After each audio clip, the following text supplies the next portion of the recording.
Oh, the levels is good. The levels is good. The levels is good.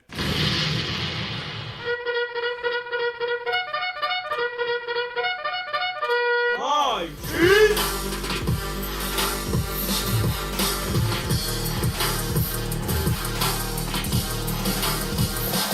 Hit 'em cause everywhere we go, people wanna know who we are.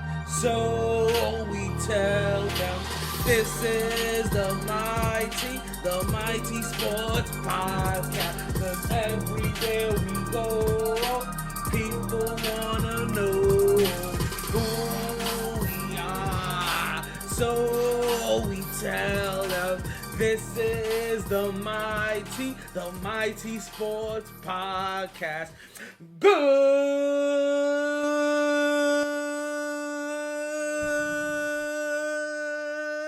Talk to me, talk to me, talk to me, talk. Good. Come and talk to me.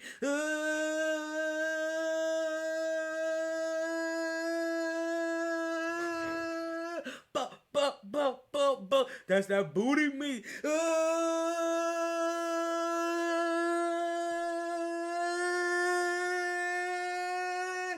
Afternoon. And welcome back to another edition of the MyT Sports Podcast. I am your host, the one and only Talon Deportivo El Idolo Taylor. It is a never in fuego day in the hottest city in the world. We coming at you live and direct from South Florida. We in the studio today in West Palm Beach, Florida. Yo, it is another in fuego day in the hottest city in the world. Current temperatures right now is a lovely, lustful 69 degrees. How you doing, Bree? Let me start. It's a lovely 69 degrees. It is officially February 25th. It is just about 1:52 Eastern Standard Time. And boy, oh boy, do we have a big show for you guys today. Like, cause you know what? I know it's been kind of slow in the sports world. All that means I got a lot of fast topics that I've been meaning to get in here that we haven't had a chance to, right? But we gonna get into it today. We got we gonna play a little reminisce. I reminisce. You know what? Since I realized we reminiscing today, let me make sure that I have our flashback sound loaded up. Hey yo, I gotta find my glasses cleaner. This shirt is not doing it. Is this the pack? No, that's something else. What the fuck is in there? The fuck is in there? We got a big show. Really big. Right, we got a really big show. We got Caitlin Clarkson, right? Caitlin Colbert Clarkson, right? Breaking the all-time scoring record for the NCAA and women's. We got the Blue Chew promo code coming up for you guys. We got the NBA All-Star Weekend coming up that just wrapped up. Or let me say this better. We're coming back from NBA All-Star Week and officially games have started. We got Victor Wembanyama. He's over here putting up record-breaking numbers. We're going to talk about him. We got the birthday shout-outs coming up at the top of the podcast. We got LeBron and his farewell tour. We got all that and more coming up next right here on the MyT Sports Podcast. We got any Knicks talk for you guys? We may even have some Knicks talk coming up for you guys. All that and more coming up next right here. MyT Sports Podcast. But you know what we say before we start any show, regardless of the time and regardless of the weather. You play to win the game. Come on. It's always a blast on the MyT Sports Podcast. Let's stir this bitch up. So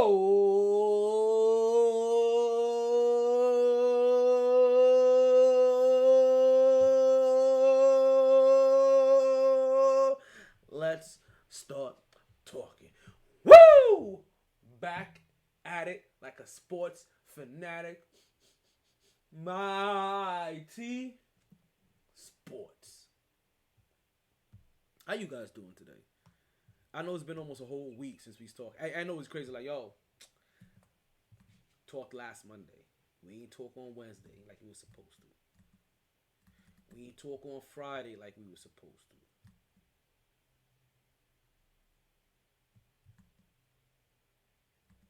blow. There you go. What to say? What in the blue blazes is going on here? Now all that's left is that for us, we're gonna talk normally on Monday again. I was like, nah, let's get in here on a Sunday. Let's chill. Let's work it out. Cause that's what I wanna do. Just me and you. Let's just pod and talk it out. Cause that's what I wanna do. Just me and you and you and you and you and you and you and you and you and you and you and you're gonna love me. Oh, you're gonna love me. Nah, listen, we got a big show for you guys today. Like real talk, real talk. We got a big show coming up for you guys today. I don't know if we're gonna give you a 3-hour show. I can't guarantee you that. I can give you a solid 2 hours. You get a solid 2 hours of non-stop sports pumping. Speaking of sports pumping, where's my remote? Because I normally have some kind of sporting event going on in the background here. Like the game or something. Now, I know we got a couple of games on over here on ABC. I know they're supposed to be having a double header. But we don't got it right now. Basura. But normally we keep a couple of games going on here. I was like, yo, where's my remote at? Can't find my remote. Now, for everybody that's new here, right? We like to start off every single podcast with a little birthday shout out, with a little birthday celebration, right? And what we do is that we give a little birthday shout out. We give a birthday shout out to everybody that had a birthday since the last time that we was on the air. As you heard, last time we was on air was last Monday. So we got a booking, right? We got the full boatload, right? You're talking about a tea is filled to the brim with birthdays. Yo, some good birthdays too. Like, there's some really good birthdays too. Some of these birthdays, like, I may have to. Let's just wait.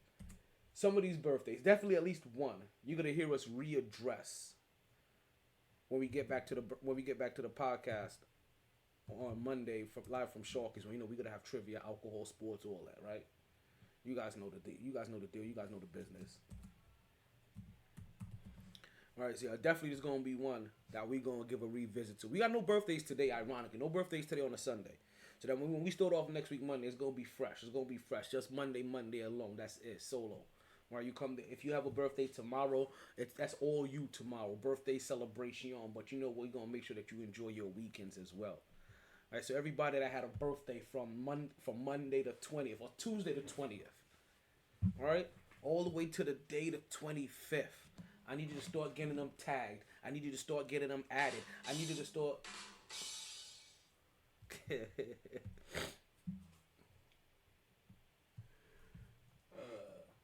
I'm recording right now if you want to tune in.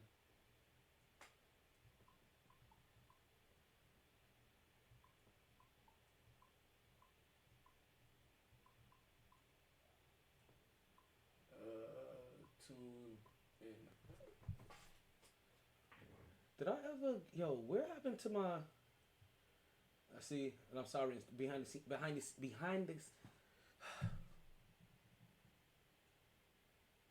the scenes cam with Instagram. I'm losing you. Jesus. All right, this is what happens. I'm doing too many things at once. And we haven't even officially started the show yet. But we're going to start here. I'm lying. Nah, we haven't started the show yet. But we've barely gotten into the show yet. Like that's what it is.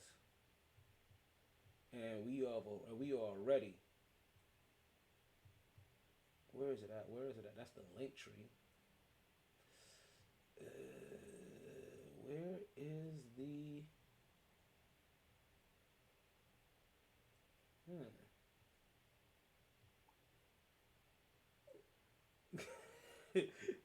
Okay, you know what? That'll be the easiest way. Let's go ahead and share the link tree with them. You know what? Not just share the link tree with her, because I had to text somebody to share the link tree.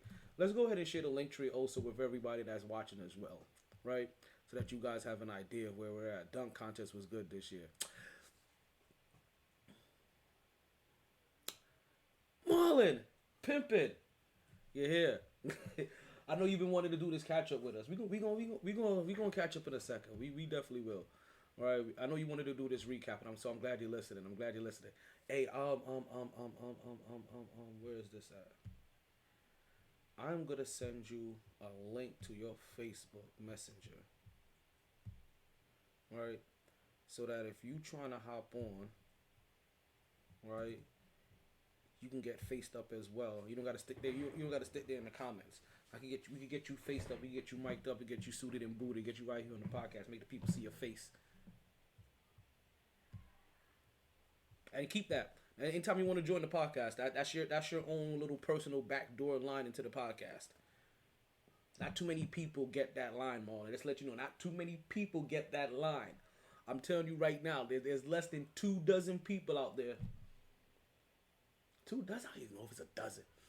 So I'm just saying, though, that keep that line. That's for you to join the podcast. It's also the line I was trying to give to somebody through the text message as well. She gonna get the same spill I just gave you. Hey, not too many people have that line, so you treat you like you special to get that line. Oh man. Actually, where is it? That's at. I can get to her through. That's too much work. That's way too much work. That's way too much work. Oh yeah, we got birthday shout outs. Let's make sure we get the birthday shout outs. Hey yo, DJ MyT. Right? I digress. I think I've stalled long enough. I think everybody has gotten enough time to get themselves in there. Pour yourself a drink, get yourself a shot ready, roll yourself a blunt, right? Pack a bowl, whatever you do to go ahead and get yourself into a good mood. If you gotta take off all your clothes, that's what you do to get yourself in a good mood, do it. But it's about time for us to go ahead and get into these birthday shout outs. Everybody that had a birthday from the 20th to the 25th. Let's go ahead and start getting them into the building. Hey, yo, DJ MyT, pump that beat. Oh, that's loud today.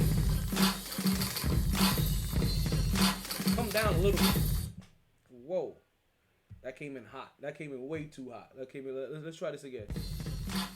That's better. That's much better. I like that. Let's go. Because, yeah, it's your birthday. We said it's your birthday. It's your birthday. It's your birthday. It's your birthday. Because it's your birthday. We sing happy birthday. Happy birthday. Happy birthday. Happy birthday. Happy birthday. First birthday shout out we got to give. It's to one of my homeboys, Hector Euphonius. I want to say happy birthday to my boy Hector. Hey, yo. Is that Paulo, Hector? AKA Paulo? What is happy birthday to my homeboy Hector? Yo, you definitely make sure we give you a big. I haven't seen you in a minute. I heard you dropped a couple of hit singles. Family man now, but happy birthday to you. Oh shit, my boy Big Al is calling. Oh Lord. He don't even know that I'm on the air. Oh Lord, he don't even know. Hey yo, Al, what's going on, baby? Hold on, we in the middle of a recording session right now. Power on. Bluetooth pairing. Yeah, we live. Bluetooth connected. We live right now. I'm in the middle of a birthday shout out. We getting some birthday blessings put out on the air right now. Oh, you doing some birthday blessings? Say that again? I said, what are you doing? Birthday blessings, you said? Yeah, we doing some birthday blessings, right? I'm doing everything from the 20th to the 21st. I think you remember my homeboy Hector, our homeboy Paulo. He had a birthday on the 20th. Also, we had a birthday on the 21st. Had a couple of birthdays on the 21st. One birthday to a co-worker of mine, Sandra Willis. Want to say happy birthday to her? I'm back in town. I flew in from New York yesterday. All right, B. I'm glad to hear that everything's okay. I'm glad to hear that you're safe and everything's okay. I'll talk personally. I'm about to talk some sports, but I'll talk personally to you in a minute, unless you want to, put it on the air. But No. We good. I just want to talk about the game last time. But call me later. All right, B. Hold on, listen. You want to talk about the game? We can talk about the game in a couple minutes. I'm gonna call you in 15 minutes. I'm headed to the gym right now. I'll call you now. Okay. I'll still be recording an hour. That's perfect timing for some Knicks talk. Knicks talk in an hour. You heard it right here, folks. All right, B. Back. Want to say happy birthday as well. Let's make sure we get the 21st back on and popping. Happy birthday to Sandra Willis, former co-worker of mine. Then want to say happy birthday to a homegirl of mine, Jillian Christine. She actually used to be a roommate with one of my best friends. Happy birthday to her. Is that the same Jillian I'm thinking about? I think that is the same Jillian I'm thinking about. Then want to say happy birthday to my homegirl, Lady Stellas. Yo, I'm telling you, I'm not a last name person. I'm not stylist. Yeah, I'm stylist. Black t-shirt, Billie Eilish. So happy birthday to Lady. Don't want to say happy birthday to the #1 cook over there at Sharky's. You know we're at Sharky's every single Monday doing the podcast live. So wherever you listen to the podcast at, watching the podcast at, whether that's on YouTube, that's on Twitter, that's on Twitch, right? You listening on Facebook as well, or you're listening on Instagram. Watching on behind the scenes camera Instagram. You're listening on TuneIn. You're listening on Spotify. Jesus. You listen on Amazon Music, Google Podcasts, wherever you listen to podcasts at, the podcast will there. Right, so I want to say happy birthday to the #1 chef over at Sharky's. I want to say happy birthday to Chris Mato. I think I just heard somebody pop in. Then want to say happy birthday to a homegirl of mine, Danielle Alaziano. Happy birthday to her as well. What noises am I hearing? Oh shit! I see you pimping. I see you there. We're gonna get you in here in a minute. As soon as we get done with these birthday shout outs. Right, then we have a birthday on the 23rd. Want to say happy birthday to my homegirl Sandra Denise. Happy birthday to you, sweetheart. And then the last birthday that we got is to Amber Lynn Wilkerson. Some of y'all know her from around. Listen, whether you've been at Sharky's or you've been to Brews Room or you've been to Tijuana Taxis, if that's one of your places you used to frequent back in the day, then you've probably ran into Amber Lynn Wilkerson a couple of times. Happy birthday to her. So let's go ahead and drag them all back into the room. So to Hector and to Chandra and to Jillian and to Lainey, to Chris, Danielle, Sandra, and Amber, we want to wish you all a happy birthday. We hope you party hard, you enjoy everything, you regret nothing. But more importantly, I hope you stepped out, you flexed on these hoes, and you continue to stay MyT. Woo. Woo. Woo. You know, we got a special guest with us today. I wasn't going to go here for the first topic, but you know what? Yo, we've been trying to get together and do this color lab for a minute, right? So let me get my special guest in here. Let me get my boy Marlon in here. Let's get you up on the screen properly. How you doing, pimpin'? Welcome to the What up, bro? Yo, it's good. It's been a minute. It's been a minute. Hey, shit, hell, well, we finally hooked up, you know what I'm saying? Hey, it's good. Welcome to the show. Finally, welcome to the show.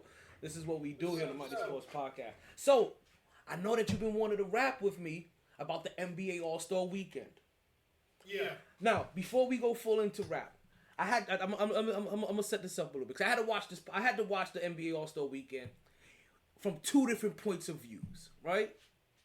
The first point of view I had to watch was from an 8-year-old's eye. My 8-year-old self that had no knowledge of basketball, that's just in love with the athletic feats, the oohs, the ahs, you know what I mean, and the moments.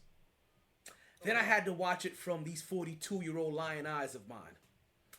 Yeah. Right? That's what I'm looking at it as. I already know what you're on right now. Let's be honest, I don't look forward to All-Star Weekend because it's bullshit. But I'm always a fan of the dunk contest. Mm-hmm. But what I don't like, it shouldn't be the dunk contest got to be responsible for making the All-Star Weekend. Like, that's why you got the fucking All-Star game for. So, have the times changed where the dunk is no longer the dunk that it used to be? And now, because in a way, the dunk isn't as flashy. Now it's the 3-point shot, right? The kids, they fall. Granted, the dunks are good. It's cool. But you can live on the action of the 3-point shot. It's like a long pass. Splash. Threes up. Goes down. You know what I mean? Like, you can wait on it. So, I wonder if that's, part of it. And the fact that we have no real stars. When I used to play ball, you know, we have a little foreign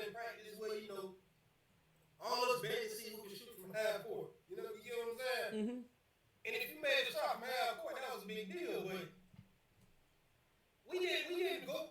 Man, our coach take us out of the game. We tried some bullshit like that in the game. These are facts. These are facts. What the fuck you doing shooting all them fucking threes, man? Like we shot threes when it was mid. When you was wide open, and it's, you know, so crazy. Back in our day, shooting threes. Even when you was wide open, it was almost like you was shocked. You was that like, oh, y'all gonna give me this? Okay, right? Like you had enough time. It was like you was. No, don't shoot.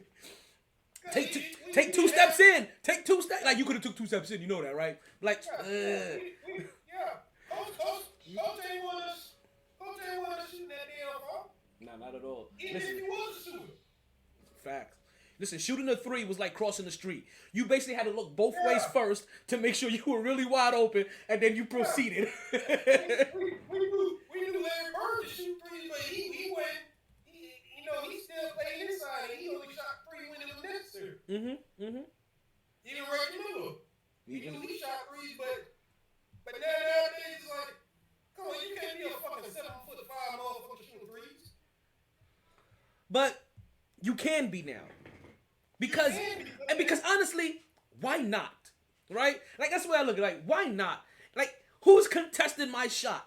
But granted, if I can think who's contested my shot at the 3-point range, right? Who's also contested my shot inside the hoop? You're gonna make me talk about something I ain't want to talk about yet. Because I do want to talk about those damn. I'm gonna tease it. We are gonna talk about the San Antonio Spurs a little bit later into this podcast. The good, the bad, the chess moves that I believe that's going on with Greg Popovich and the phenom that is gonna be Victor Wembanyama. I'm gonna mention something that you may have realized it, but you may not have realized. We'll talk about that a little bit. Let's stay All-Star Weekend.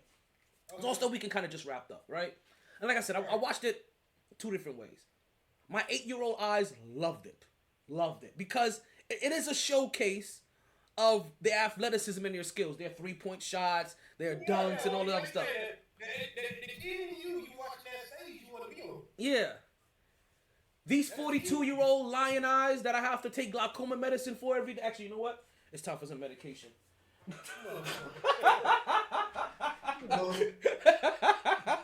Hello, that. Yeah, these 42-year-old lion eyes of mine that require consistent glaucoma medication. I watched this game and I was like, this is horrible. Like, I see what everybody, and I'm telling you, I didn't see what everybody saw at first because I went into watching the live game through my 8-year-old eyes. So I can admit to everybody, until I rewatched it, I had blinders on because I fully put myself in my 8-year-old frame. I had to. Then I watched it again, and I'm looking at this All-Star game, and I'm like, this is basura. Because at first, my 8-year-old eyes thought they were challenging shots. And they were actually at least had their hands up on shots. It wasn't even that. They were literally walking into wide open shots. It was half the time, it was 4-on-2 on defense. And I'm like, this is disgusting. This isn't even practice. Yeah. And this is even, what made it even worse is that Larry Bird and a couple of other legends went into the locker room, talked to these guys, was like, yo, let's make this competitive. Let's just try to play out here. And yet you have probably 2 of the biggest young stars, Anthony Edwards, and one of the more popular ones that's been rising this year in Tyrese Halliburton, talking about nobody wants to play hard because everybody's afraid of getting injured. How about having a competitive nature? Like, yo, like, I understand because, like I said, the kid in me loved the fact that they put up 200 points. Because I'm going crazy as an 8-year-old. Oh, my God, 200 points? Look at this shit. Then the 42-year-old watched these, and I'm like, this is how you put up like, this, because also, let's not act like there wasn't an All-Star game where Michael Jordan was on, where their team put up 150 points. And they played defense. That was a score at 150 points in a It game. was a double overtime game. That was double overtime. I remember that game. Was it double overtime? See, I didn't remember that portion. But I remember the 150, so I'm like, 200 doesn't sound that egregious. If you could have 150 in Michael's era. But when you see how this 200 got done, like you look at it like you got to do better. Let me check it out. What it was. Let me get the box score at halftime. Cause I think it was fucking 80 points. What by the first? Let me look at these stats here. Oh, the All-Star game stats? Yeah. Oh yeah, I don't have the box score on that one. Yeah. We got and let's let you guys know why you look for Okay. that. Listen. It was 47-53 by the first quarter, and then it was 104 to 87. That's halftime. 104 to 87 halftime. Yo, what up? There he goes. I can hear, Okay. hear you. I can hear him. I don't know if you're on the phone. You knew that we can hear him. You might know that. No, I can hear it, but you still can't hear him, Chill Will? I can hear you, but not whomever you're talking to. You can't hear me? For some reason he can't hear you, but I can hear you perfectly fine. Okay. Okay. You know? No, but he's on the video stream. Yo, So you still something? let's let you guys know. Because bring you guys behind the scene. We are talking to my senior Ohio correspondent, right? You guys know him as Chill Will. Let's go ahead and bring him into the room. Drop tapes, don't you? Drop tapes, don't you? Sir, yes, sir! Well, if you gonna drop tapes, you might as well go ahead and drop them expeditiously. This is for you. And what he's informing me is that through the call-in line, through Podbean, for some reason they can't hear Marlon through the video line. But I can hear Marlon fine. Instagram? Right. Say that again, Chill Will? Yeah, Instagram? No, through the... I have a full... Did you not... I should... No, he's not on Instagram. There's an actual video line that you could actually join through the video. I've sent this to you. See, this is how you know. It be your own peoples. It be your own peoples, Marlon. I know you know, Marlon. It be your own peoples. Who you telling? I know. Nobody knows about that. I know, but I've sent you guys the video. I'll read. Hold on, I'm gonna have to. Hold on, let me get on. I'm gonna get on Instagram real quick, right? And I'm gonna send it through the Instagram Messenger. And I've said this to you guys a billion times before, and you guys may not have realized it. But yeah, there's a straight video feed. Yeah, you coming through the video line. So guys, I'm gonna get our senior Ohio correspondent. He likes to be isolated to Cleveland, but he really is all things Ohio. Like if I ask him what a Buckeye is, like he can tell me. And if you could tell me what a Buckeye is, then you're all things Ohio. Like. Explain this. If you from New York, are you gonna say you from New York? Or if you from Brooklyn, are you gonna say you from Brooklyn? Are you gonna say them the same things? I'm from Brooklyn all day, baby. Brooklyn's a universe, though. Like you understand? Like Brooklyn's not even the same. Like Brooklyn's not even from this planet, though. Brooklyn exists in the multiverse of the United States. And Cleveland does too. Okay.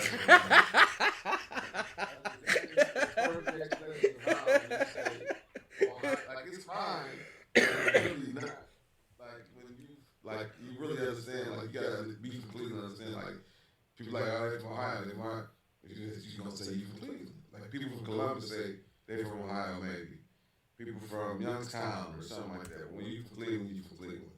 Same concept. But see, if you called me, like if I came onto your show and you was like, "Hey, I got my senior New York correspondence here," I'm okay with that. Like you know what I mean? Like. I'm just gotta let people know that don't know. Okay, understood. All right, so if you look, Chill Will, in your messages, you should now see the video feed linked to that. You can say that. That's good every single time. See there? I told you. There's only like a dozen people that have access to that, and half of them don't even realize they have access to it. There's only a few of y'all that have it. So let's get back. Let's move back. Let's move back and get back into the All-Star game. Right? Like I said, I was gonna talk about the All-Star game. I really was gonna bring back up the All-Star game because it did just wrap up, and I had to. Last week, I addressed it from my 8-year-old eyes, and today I had to address it from these adult eyes, and these adult eyes was not pleased. And that's the All-Star game. The rest of the weekend, both 8-year-old me, 42-year-old me, loved it. Loved the celebrity games on Friday, right? Actually, not even that. The Rising Star game was more competitive than the All-Star game. I love that little format. So if they have to move the All-Star game to that format, like that may have to be it. Because that game... But the thing is, I mean, I'll be good with it, but would it still be... Will motherfuckers still take it serious? Well, if the winner, right, which is now, instead of it being 12 people, 15 people, is now 1, 2, 3, 4, 5, 6... You're talking about a 7-man squad. Right, yeah. If that now 7-man squad is guaranteed to split $15 million between them and the coaches, $20 million between, whatever it is, $10 million between them and the... And if you say first one to 50... Exactly. So yeah. I'm gonna get out there. Yeah, because now you're talking about a mini tournament, which the first rounds were to 40, and then the last game I think was to 30. So if they want... 25. Do the same thing. Have the first game to 30, 40, whatever you want to do, and then honor Kobe. Make the last game to 24, like they were trying to do with the final quarter, like a couple years ago. Make that 24, and there you go. That's a quick game. Not only is that a quick game, right, to 24, that's a quick, intense game. People don't have to worry too much. You're not dragged out. We're like, yo, we got 24 points. That's 8 3-pointers for Steph. He gets hot. It's a wrap. Right. I agree with that. But at the same time, I think now, one thing I was thinking about, you gotta understand, back in the day when they did an All-Star game, it'd be like, the players didn't see each other and have access to how they do now. Yeah. So in the 80s and the 90s, if they told me... Early 2000s? If me and you was the two best players in the league, I only do that from if I seen it on sports or the newspaper. So when I finally go play you, it's going down. I'm like, they say you supposed to be better than me. But now, I got so much access to, okay, I can go to this dude game. Oh hell, we might play with each other all through high school, the AAU tournaments. Exactly. Yeah. So it's not, it don't mean that when I see you at the All-Star game, I'm just looking at you like, hey, what's up, man? Instead of being a competitor, because I don't know you. And then not even just from the competitive portion, the marketing portion as well too, where the All-Star game used to be that moment, and it's the evolution of the game, television, and everything. Not just the basketball. It's how marketing and consumerism and television and everything has been consumed now. Because what happened is that we went, and it's funny. Somebody posted something the other day, and I completely forgot about this. Right? They were responding to a lyrics of a song, right? And I forgot the name of the song, but in the song's intro, she goes, I think it's he or she goes, I watched television till television went off. And I was like, damn, I forgot. Television used to go off. Okay. Like 2, 3 o'clock in the morning, there was no programming. Nothing. No. We had that rainbow barcode. Or squiggly lines. Or no. 3 o'clock in the morning, we got nothing but infomercials. Exactly. Then we had infomercials. You know? And now and then we progressed to 24/7 programming, right? But it wasn't 24/7 coverage. It was just 24/7 programming. Now we have 24/7 sports coverage. And on top of that, now we add social media. So now it's 24/7 sports coverage, 24/7 access, right? Of not just fan to athlete, but athlete to fan base, athlete to demographic. Right. So now, when you needed that direct stage of the All-Star game, All-Star weekend, because it wasn't a whole 10 days off. It was like, hey, you get 3 days off. Let's go get this shit done. Friday, Saturday, Sunday, you back to work on Monday. Doubleheader, Bulls, Bulls, Knicks, Celtics, Lakers, right? Like they did some crazy shit like that. So now these players, all year long, I can touch my demographic. All year long, I can sell to my fans. All year long, I can tease them with drops and this and that. So I don't need the stage of the All-Star game to make me more universal, right? And to get my latest gear out. I've been doing that all year. I got social media to make me universal, right? I got social media to make my drops. You understand? I can do all my exclusives through my YouTube, through my Power off. through any of my social medias, right? I can do that now, and because of that, they don't need it anymore. And because they don't need it, this is now, it's a week off instead of a week to promote my business, myself, and my brand more. This is a week for me to be praised, in a sense, versus a week for me to show the fans, really what they've been hearing about, they've been seeing about, or they, you know what I mean, what they may have heard or may have not even seen about, but saw about it. But the root which you may have heard about my game, now you get to see it, because like you said, we didn't see everybody, right? We may have seen clips and pieces. Say if you a player on a sorry team and they never broadcast your game, but you got picked for the All-Star, they gonna be like, what the hell you wanted to go? So now you finna go out there and show them why the hell you got picked. So, cause you gotta remember the Warriors was never much CTV. I mean, that's tough.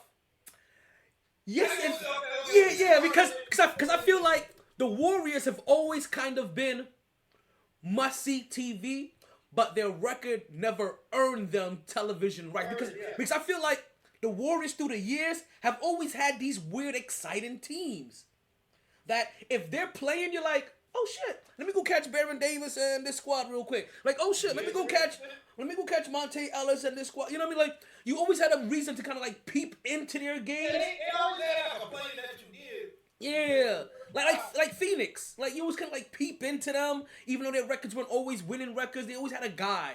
Like, they always, or their West Coast style of play at the time, which was really like, which is now the NBA period, right? But their West Coast style of play, right, was a little bit different than Cali's. Was a, you know what I mean? That not Cali's, but what happened and for the Lakers and Showtime. So he was like, oh, let me go see, especially if you're from the East Coast, where we grinded out everything. Like, we weren't watching run up and down, watching Baron Davis or 6'2" point guards go ahead and yoke it on people. It's like, nah.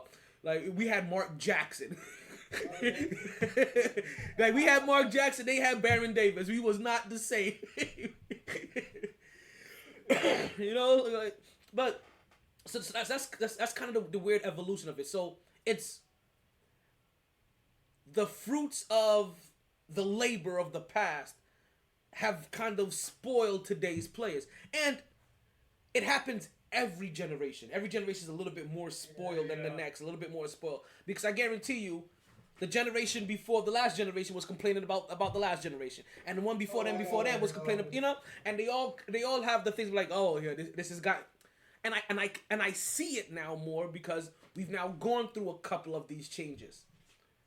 Right. Because I was just even saying that to my, you know, I look at like my uncles and how they used to listen to all the old school music. I'll be like, what the fuck y'all doing? Listen to this old shit. But guess what? I'm like that to my nieces and nephews with the bullshit they listen to. I'm like, what the fuck is this? Listen. They'll say, okay, what I'm listening to is bullshit. I'm like, no, what y'all got nowadays is bullshit. But I was saying that to the older generation. What the fuck is this y'all listening to? Now I appreciate what the hell they were listening to, because I'm listening to the old shit now. Facts. And you listen to today's shit like, see, See, I do the same exercise with today's music. Sometimes I can't listen to it through these 42-year-old ears. What I have to, cause I catch myself. This is what I always say to myself. When I catch my elders' words coming out of my mouth, I need to step back and reevaluate the situation real quick. Right? When I catch those words that they used to say, I'm like, you know what? Damn it. Because I remember my response back then, right? It was like, nah, y'all just listening to what's on the radio. And that's all you hear. You're not hearing their albums. When you hear the whole album, the album actually is something produced with meaning. So I've had to come to that realization, like, okay, you know what? Let me not judge some of these people based off of their radio stuff, because that's all I'm hearing. Let me go listen. Let me go listen to this whole album. Coil Ray. I'm like, oh, you're kind of catchy. You pulled 12 different old school tracks, which makes your her album attractive to older, to the old school niggas, or to old heads. I feel like because it's not just that Busta Rhyme track. She pulled some NWA track, and she pulls a Mary track. Like, she has a couple of tracks where she write. I'm like, oh, okay. I like, you start feeling it before you even heard a word. but it's the same thing we used to do though. Remember, like we were still in like some Puffy was notorious from this. It just shift from Puffy to Benzino, right? Why is Benzino beefing with Eminem?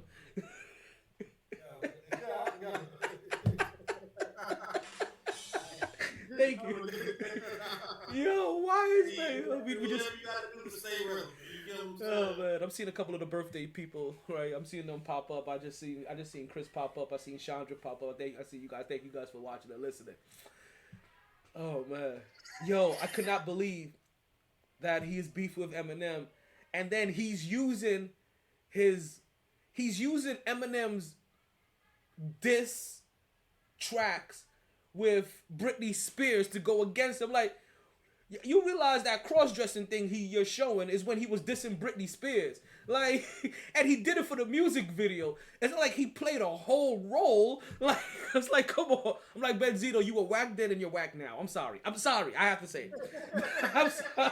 Like you understand? His daughter in 1 year is more popular than Benzino has ever been. But if she a girl, that's not even equivalent. It's not good. Is she a girl? Number one. I mean, number two, she cute. So that's not even fair. Number three, Benzino, that song he made was a pretty good song. I'm hearing the last song, but shit is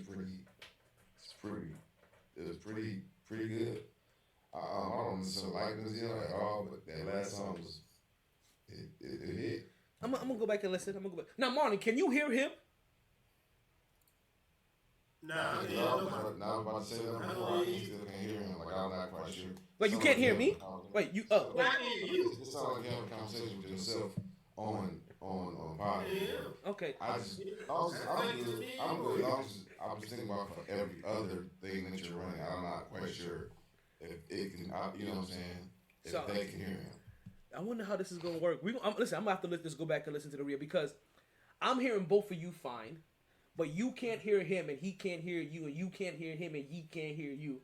But it's okay. It's all right. I'll make it work. Listen, if y'all start talking over each other, like, I'll direct traffic like a motherfucker. You know, I'll start giving hand signals and start interjecting. We got Rabbit popping up in here. That's fine. I just never been on it. And so, but the main thing I want to discuss too, man. We should have had the video, but I thought the numbers was just a great shit. Yeah, give me one second, Marlon. So, see, Chill Will, I know you said you never used it before. That's maybe you may remember now. Remember, I kept on telling y'all, I got another platform, so you guys didn't have to worry about the memory issues that Podbean brought. Remember, KJ was always complaining about Podbean's memory. So that's the reason why I also came up with this one, because this one is a web interface, so you don't have to worry about downloading the app. But the thing about it, though, is that you can't, like with Podbean, you can go ahead and put it in the background and you can still function. This one you can't put in the background. You have to be live and active with it. But it does make it web-based, so you don't have to worry about eating up space on your phone or whatever device that you have. What's going? And I also mentioned it earlier too. We have Jessica Rabbit. You guys know her. She's a regular on Monday nights when we do the podcast live from Sharky's. She's always there. And as you guys know, she has her own podcast as well. You guys make sure you go check her out on YouTube and you check out the show as well. It's called the Yo Rabbit podcast. And that's our radio show. And you guys make sure that you guys go ahead and check it out and you listen, you like, you subscribe, you follow, you hit that subscribe button. That way you can hear that bing bong every time they go on. Same thing for Marlon. When first chance you get, you make sure you let the people know how they can find you as well. Make sure you take that chance out. And you let people know as well. Don't skip this. If I forget, you make sure you remind me, like, hey yo, can I get a little shout out? Like, yes, it's always a yes. Listen, love is love, love is love, love is love here. We spread love as the Brooklyn way. Not the New York way, the Brooklyn way. Very specific. Oh man. So, Marlon, my bad. Before I cut you off, you was talking about the All-Star game. What were you saying again about the All-Star game? Yeah, with me, I thought the dunk contest was real good this year. I did enjoy it. It wasn't like, so again, take all the names out, right? If you care about who's a who or whatever it is, just look at the phenom of dunking and jumping. Yeah. This is a good performance. Yeah. Like and I think it's just the dunk contest is just easy for bitches to complain about. Like, cause when everybody can't do it, and they always gonna complain about it. Cause even when Jalen Brown got announced with dunk contest, the first thing I said, he ain't gonna be impressive, but they might give it to him because of who he is, and I think you can see that he knew that. mm-hmm. He had to do nothing good, but they just knew he was gonna give it to him because he Jalen Brown. Or if he hyped the crowd up right, they will definitely get behind him. Yeah, so, and I think Mac, Jacob Toppin, and Hawkins, they knew that shit. they knew that. You can watch that. I guarantee you they changed that whole routine when they seen the fixtures in for Jalen Brown. Listen, Jalen Brown definitely got to the last round because of his name. Yeah. Oh no, yeah. That was supposed to Obi.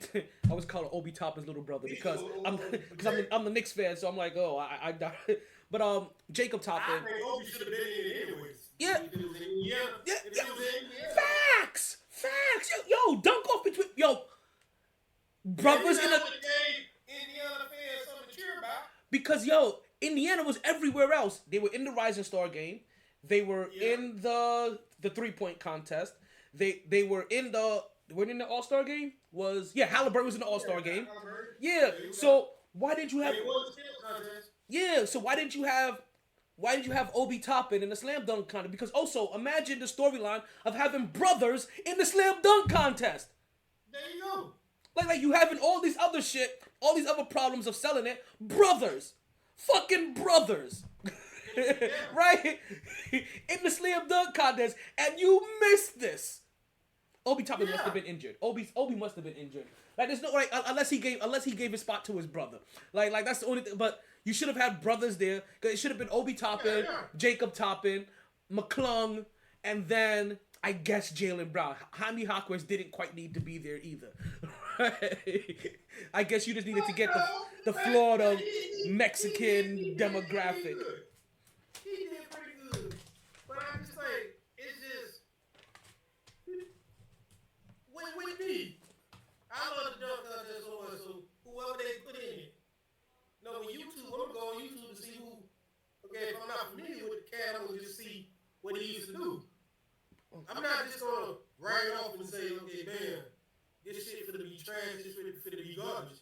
Because what y'all don't understand is y'all explaining these dudes, the dude never before seen dunks in like a week. And then even if so, because unless you're you've been to practice that dunk all day, and then get out there, don't get no reaction. And then be like, what the hell is that one? Look, it took me a month to learn this dunk. Yeah, because honestly, the only guy that you would think had a whole year to prepare would have been Big Mac, right? Matt McClung, because in his head he kind of knows, yo, I'm doing this again. I'm in the G League. They asked me to do this again. I'm reigning defending champion. They asked me to do this again. He's the only guy that has a year. And it basically matters that he's professional number. Yeah, but that's what they need to do too. Like if you can't draw the star power, or the stars of the NBA can't draw the creativeness to do this, the ones that can do it, then start just bringing in some professional dunkers. Because again, it's an event. No. It's an event. No, the way that you can make a G League guy get some dunker off the street and help make him. So you think about even when they announced an NBA G League player, they crapping on that. What makes you think somebody off the streets can bring in viewers? Just because y'all see what they doing on YouTube? See, I don't care about them bringing in viewers so much as them giving the opportunity to build somebody. If your stars won't appreciate the opportunity, give somebody else where this... Because we just talked about what this used to do for players. If this no longer can produce that for players, how about you give this opportunity to somebody that it can produce it for? And there's some professional... And that's what I mean more for it. So it's not so much about... Because I think the draw may just be, yo, who's this professional... Like, you can get... If they are willing to bring untalented, lip-singing, non-dancing ass broads to the All-Star game... It won't be the NBA dunk contest no more. Then they need to have an NBA celebrity dunk contest. Oh yeah. Where you get football players now, you get baseball players. You get the not the Chad Ochocinco's, but he's stupid. That's just my phone's ringtone. Notification. It does its own thing and it is on automatic. I do not touch it. It just has its own perfect timing. But my popcorn guy, what's his name? He still thinks he can play. Why is his name slipping me? The wide receiver. Terrell Owens. Right? You could get the version of Terrell Owens in that dunk contest. Get the celebrity off the street. Right? But it can still be a dunk contest. But it doesn't have to be the NBA Slam Dunk contest because, like I said, if the players aren't taking it serious anymore, give the opportunity to somebody else. Get a G League guy. Get the guy off the street. All right, so say okay, if you everybody in the world swear they want to see Anthony Edwards. You know damn well he's not a slam dunk contest dunker. He's only good at dunking on people. He knows the contest is not for him. It used to be for him. He's not a creative dunker. Like you understand? This slam dunk contest should be, even though I know he's injured, it should be Ja Morant. It should be Fat Fareed, Zion Williamson, and it should be Anthony Edwards, and as well as McClung. Like that should be it. Zion, I can agree. Yeah, Zion, Ja Morant, and Anthony Edwards. Well, along as McClung. That should be the four. Like that's honestly right now the four that I can honestly say I want to see in a dunk off. That's the people's choice right now. That's the people's choice. But then with how this world is, all of it, they gonna have to understand. Like, hey, listen, all y'all dunks cannot be 50s. That's gonna be the problem. Cause think about it, T. Why not? What dunk might be good to you might be you might say a dunk is 50, but I come back and say, bro, that was 45. Well, you get what I'm saying? But listen, this is also why. What impressed you might not impress me. And it's okay though. That's the reason why you have a panel of 4, a panel of 5, and that's the reason why they also put in that thing where you can't give anybody a score lower than 6 or something like that. Like it's some built-in rule. They all it's 40 through 50, which I think that is the best because I can tell you if a dunk is a 45, 46, 47. But if a dunk is a 9 and you miss it when it really is a 10, you can't judge like that. Yeah. I The can fact tell that you they, right, I can tell you right now, straight up, hey, that dunk was a 48.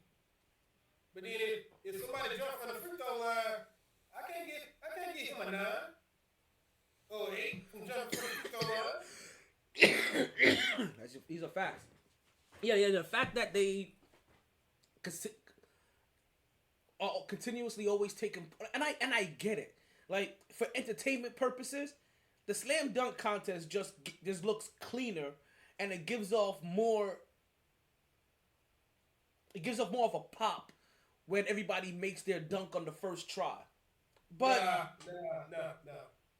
but but that can't happen all the time. Like, the way dunks is now, you gotta watch that replay to see what the motherfucker just did before you.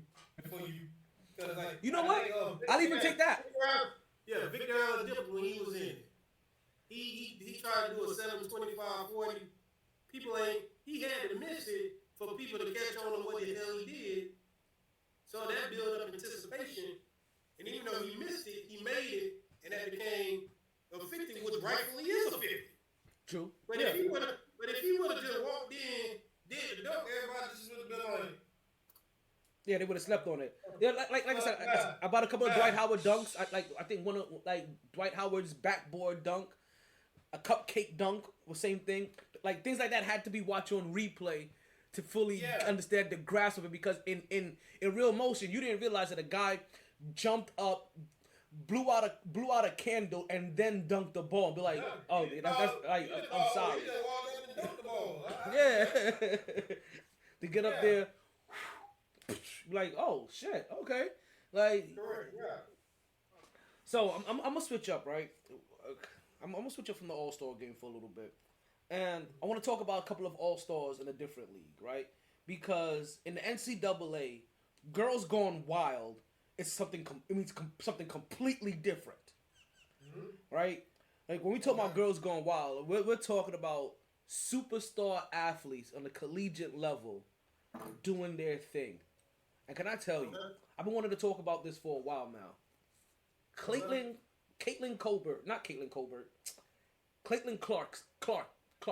about to call her Clarkson. Caitlin Clark. She came in this year with a LeBron status, right? Meaning that she had the opportunity to become the all-time scoring leader in women's NCAA basketball. The record she would have been beating was Kelsey Plum's 3,527. Right. About 10 days ago, they played Michigan. She comes into this game needing 8 points to break this record. Okay.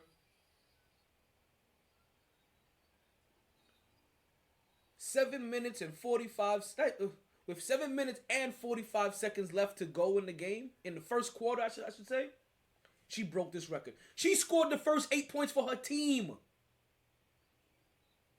She needed 8. She scored the first 8 points for her team. The bucket that breaks the record is one of those Damian Lillard game winners over Paul George go home shots. She shot it from there. Yeah. Like it was nothing. Yeah.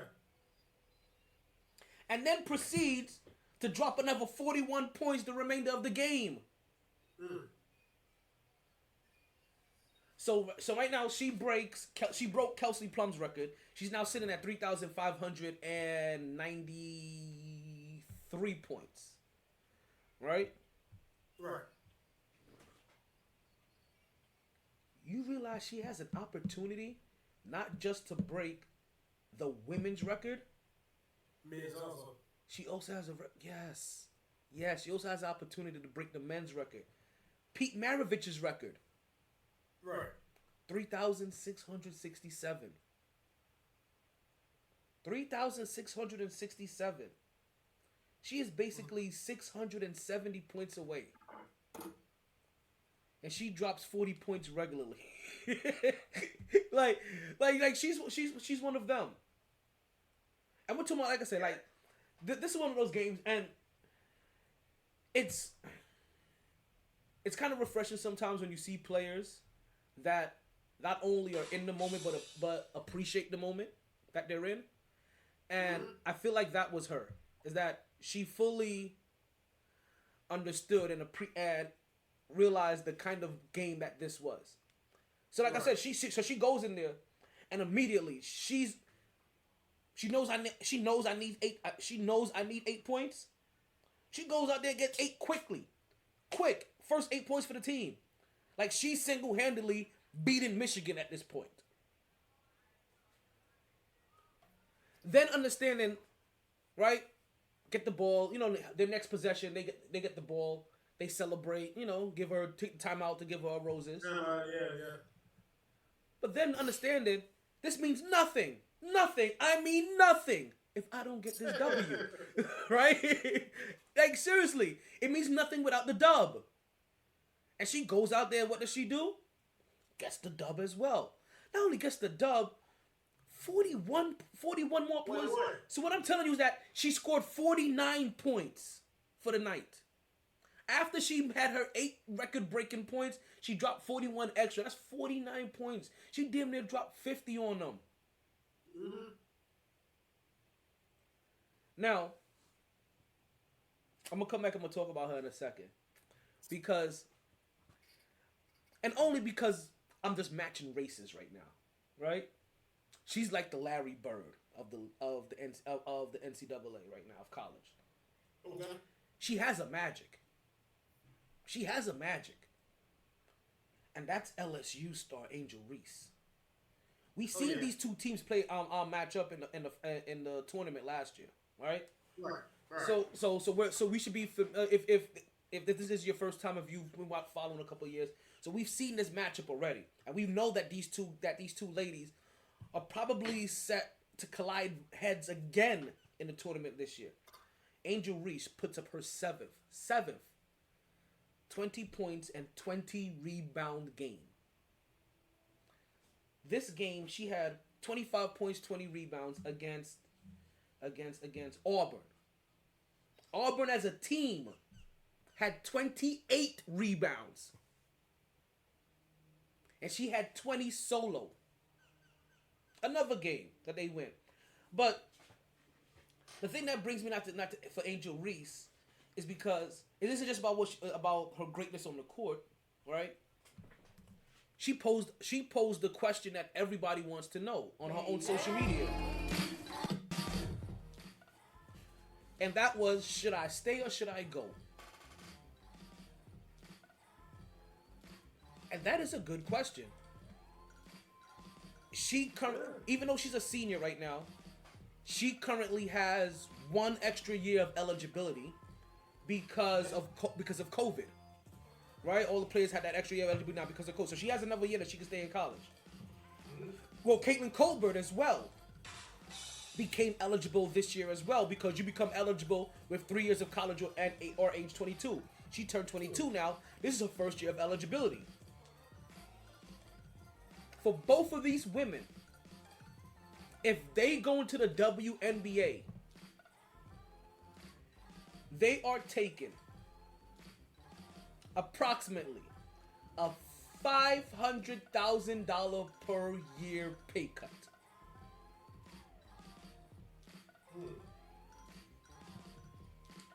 Caitlin makes, let's see, Caitlin makes $739,000, and I grossly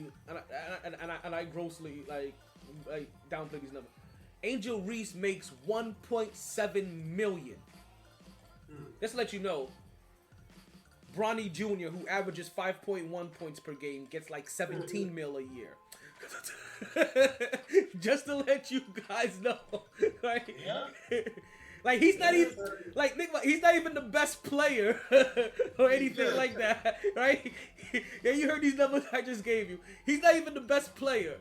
He's not on his team in the country. like in his family, right? He's getting 17 mil. These two ladies are the best two players in the country. I just told you, one's a former champion, the other one just broke the all-time women's scoring record, and is probably gonna break the men's scoring record. I don't know if Bronny's gonna break 1,000 points this right before he makes it into the NBA.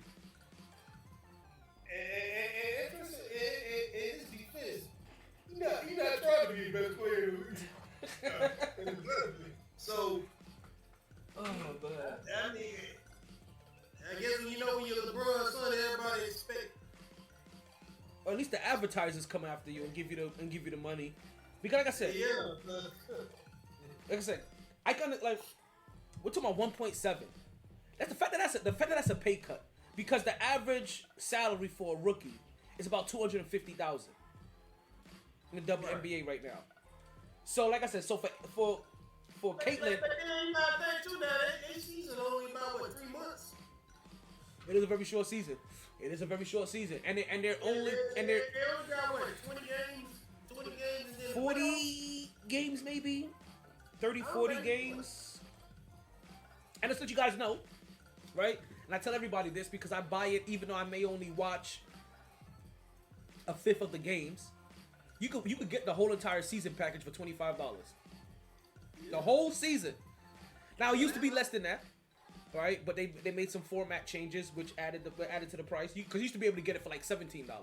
And every single year I get it because hey, I gotta support these ladies. It's just me. It's just me. Yeah, and then even if that's the WNBA season, why you think you see them going to Russia and the Chinese league?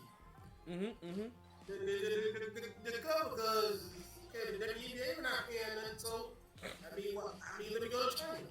I forgot who it was, but there was a WNBA player that just went over there for a quick 3 months, right? Whatever it's gonna be for a quick. I forgot it was quick 30 days. It was either 30 days or 3 months. It was something with a 3 in it. It was either 30 days or 3 months, but it's automatically it was gonna be like three. It was usually with $3 million per year, or $3 million per month, or something like that. So $3 million per month. So I think she was getting $3 million for that 1 month, or $9 million to play those 3 months. It was some crazy shit like that, which is basically more than way more than what she's made. She go overseas real quick, make that bread. That's what a lot of them do. Go overseas real quick, make their bread, cause that's how they make enough money to maintain a basketball player's athlete's lifestyle. Because an athlete's lifestyle is expensive, like an actor's lifestyle, until you start. We heard what's her name, Tajay. Forgot her last name, but you heard her talking about it. Like, she's broken out her economics in times before she made bigger bucks. You know what I mean? Like, hey, I have to move. After I moved, that's first, last, and security. There was 10 grand out of the 60 grand that I was promised. My son needed to go to private school. There goes 40 grand of that. I still had to pay this person. I had to pay a trainer, a designer, a publicist, and this like that. Next thing you know, all of that advance money is gone. Yeah. So, but kudos to them. So, but they both are deciding. Angel Reese put the question out there, but you have to assume Caitlin Colbert is not Caitlin Colbert. Caitlin Colbert is a good friend of mine. Caitlin Clark. Caitlin Clark. You have to assume that she's kind of asking herself the same question too. Should I stay or should I go? Both can come back next year, and I've said this from the very beginning of NIL. If you don't have to rush to the league, why? If you can soap up this college experience, soak it up. Like stay the. Because this is what one of the things I wanted about NIL is that I'm hoping it leads to more players staying 3 and 4 years, even amongst the ranks of the men, because that's what we used to have. If you want to get that back from back in the day, start paying players. You start seeing a lot more players decide, hey, maybe I don't need to go play for the Detroit Pistons. I can stay in UC. Stop it, phone. I can stay here at UCLA and be okay and make some decent money here as the top guy on campus, but knowing I'm not gonna go to the second round or whatever it is. Right. Yeah. I get that, because I always felt you in college, you should be able to get at least something that's something. something. It's the only place where you can't make money from your internship technically. like I go to my internship and like this and I can't make any money. Like damn. And then you find out, okay, this guy invested in me. Because at the end of the day, listen, I still needed money to eat, buy clothes. But now you want to suspend me because I took money from this guy? Like, come on, like, I'm 4 years straight and ain't bringing $1. And y'all only paying me for keeping me around to play basketball. Yeah. And they making millions off your back. Y'all I'm bringing in revenue to y'all. Mm-hmm. People come to the game to see me. And not getting a dime. So I like the NIL. That's why I understood the players, they had to have boosters. Hey, listen, this guy gonna give me what, $30,000 to take care of me while I'm in college, and all I have to do is pay him back, cause he got connections for me to get drafted. He can guarantee I get drafted. That's true. Listen, it's like I said, I've been 100% for the NIL, and for all of the good and bad it's going to initially bring, because it's going to bring a wave of a lot of a roller coaster of a lot of positive and negative things on both sides, right? The only thing I don't agree about it is that when it comes to wrestling. When it comes to what? When it comes to wrestling. Cause I'm like, now you want to get all these people out of college who really ain't got shit to do with wrestling, no kind of wrestling experience. When it comes, okay. But you're gonna invest in these. Listen, this person just want to play baseball and track. But now you're gonna sign them to train to wrestle. Hey, go for the indie. Go for the guys that's on the indie scene. That too. But and they're gonna get that. They're gonna get that. You know what? I'm glad you brought that into wrestling, because I don't always get I was gonna ask you about the nephews too. I was gonna make sure I asked you about the nephews. I said, trust me, I was not gonna let that pass. I was gonna ask you about the nephews and how they doing. I've been seeing them. Yeah. When it comes to wrestling, right? And I see what you're saying. But I'm asking because I've talked about this a couple of times. Is that people don't realize how heavy the WWE scouts or wrestling scouts. They really do scout hard. So I understand what you're saying with the NIL, but they're there anyway. When the NFL has their combine, there's WWE scouts there. When baseball, NBA have their combine, there's WWE scouts there. When track and field is in its highest, and their scouts right there, WWE has scouts there. So they're always looking in every shape and walk and form for a great athlete, period, to be able to give an opportunity. Because in a weird way, I do say this: wrestling, in a weird way, is a traveling circus, right? You have your strong man, you have your strong women, you have your bearded women, you have your high flyers, your tightrope walkers, your your animal tamers, right? I'm saying this in a positive way. You get it all. Right? Yeah, you right, but but ultimately you get walks from all life. So I can see them. So it helps, and we've seen in the past.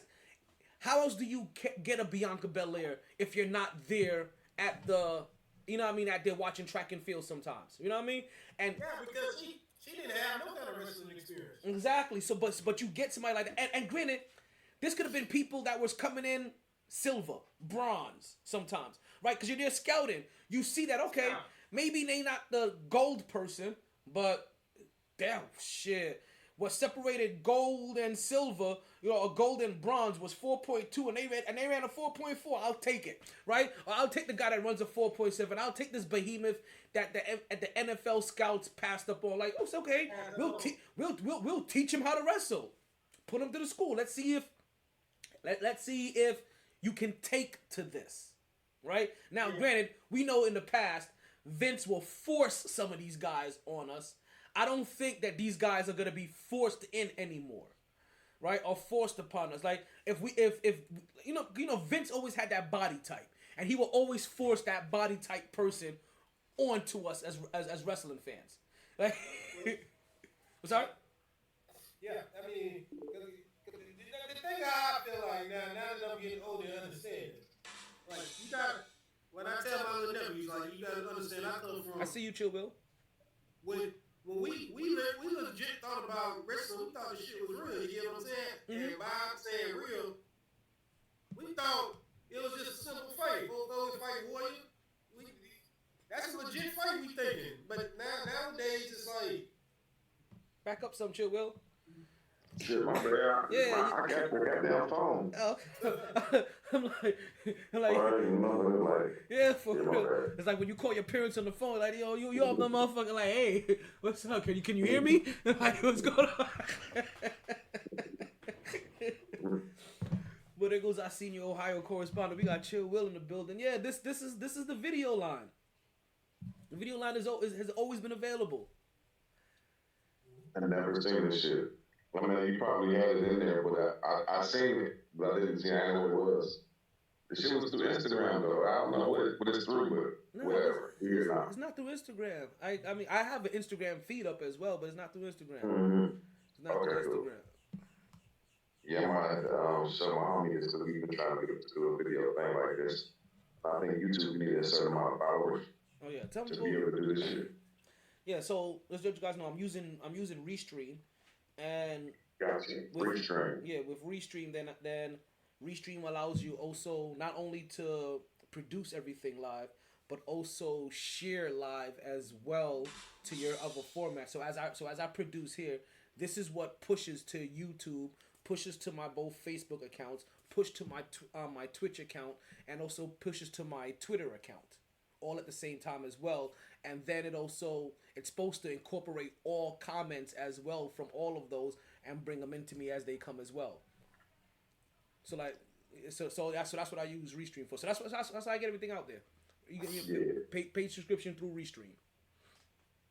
I used to do some backwards shit. I used to like go through OBS, push through Restream this month, and I was like, wait a minute, I can do this all through Restream, and so I use them now. And they're the ones that even provide the ways to do the captions, the tickler at the bottom that you can see. This is all available through Restream. So they also allow for a production element as well into it. Yeah. Okay. So back into who were we talking about? Where did we just leave off at? Cause we went left field, didn't we? We definitely just went left field, didn't we? Yeah, we did. It's okay. I've told people a million times on this show, my first love was baseball. So that means at any point in time, we can go left field. It just happens. Baseball. Yeah, you in New York. Only people from New York love baseball because that's the only thing they win in. Listen, you know what? You know what? Facts. I'm actually kind of glad you're here because Cleveland! This is for you! you guys aren't getting the respect you should. We shouldn't. We're going to lose in the first round again. It's like you guys aren't getting quite the because I you know what happened? I started looking at this through Nick's colored eyes, right? Through orange and blue eyes, sky eyes, and I'm looking at how they've been talking about, like when we were on our little, I was going to say little run, but when we was on our run, like winning 8 of our 9 games or whatever, you guys had just started like 5 of 6, and had where did he go? He left. Yeah. Right. I got to handle something. So would I be able to just jump right back in? Yeah, you should. Yeah, you'll be able to. Would you send me back like a link? No, you should be able to join right back in from the same feed. Like if you keep that link that I sent you, like start or whatever, anytime that I'm on, if you click on that, you'll be able to join in. Okay. Like I said, like I said, that's a private pass to the podcast. Okay, cool. And we do OPP over here, other people's podcasts. Give a shout out of your show before we leave. Oh yeah, subscribe, love MyT. We got big things going on. We just ain't been advertising like how we should. But yeah, we've been on the scene lately. So All right, Pippin. I appreciate you coming. So like I said, I'll probably be on here for like another hour or so. So. all right, All right, so if you want to come back and join, you're more than welcome to come back today or any other time. I appreciate you. for sure. All right, Pippin. One. All right, so let's go ahead and get back into it. So I don't know if Chill Will can still hear me, but it's ironic to me. I was thinking about this through Knicks colors eyes, right? Through these orange and blue lenses of mine. And I was thinking to myself that when the Knicks were on their run, the Cleveland Cavaliers was also on a run too. And the Knicks have now been on a little losing streak since they've been riddled, like completely riddled with injuries. Cleveland has continued winning. And the spot, and I feel like even the love that the Knicks were getting, I think should have shifted to Cleveland. It really should have shifted, but I understand. I understand what happens, right? Cleveland isn't always the sexy market to talk about, right? When it comes to ratings or television ratings or even, I want to say sometimes even teasing a program, right? To try to get viewers to, I don't want to say want to tune in, but to schedule a tune in. Right? I think it sounded like Chill Will just came back. Yeah, he did. There you go. Yeah, so I feel like it was weird that after the Knicks fell off, that that energy didn't automatically kind of shift to Cleveland, as they were doing the same thing that the Knicks were just being talked about, praised about, and hyped about doing. And you guys are still doing it. Like, you guys have been on a nice little run lately. Actually, let me pull this up. Because I guarantee you, for your last 10 games, you're probably 9-10. If I'm not mistaken. Yeah, but that don't mean shit. None of it means shit. None of it shit count. Only because you're a Cleveland fan, well, I'm going to allow you to say that. And with you saying that, I will come back and say that, yeah, as a Knicks fan, we feel that if we see you in the playoffs, we whooping that ass again. Right? Like, so, yeah. I'll let you talk about your team. I ain't gonna talk about your team. I'm here to praise them. I'm not optimistic because we fucking like the whole league soft, but the Knicks are probably, one of the least soft teams. If you had to label like a soft order, they wouldn't be at the top of the list. Like, I feel like we would probably be at the bottom-ish of the list. So while you're one of the better defensive teams and better offensive teams, and it looks like you guys play from across. I'm not talking about offense and defense. I'm talking about soft and like that's a difference. Like, you can be great fundamentally, like, that's how I used to be. Like, we would get beat by fundamentals, and a lot of the times, like, growing up, I'm from the inner city. One thing you could beat the inner city schools with was fundamentals and coaching. We ain't had no coaching, and we had no sense. But one thing we weren't going to be is soft. We was going out there, whether it's football, basketball, we was out there rough. We're going to play some defense. We're going to hit you in your mouth.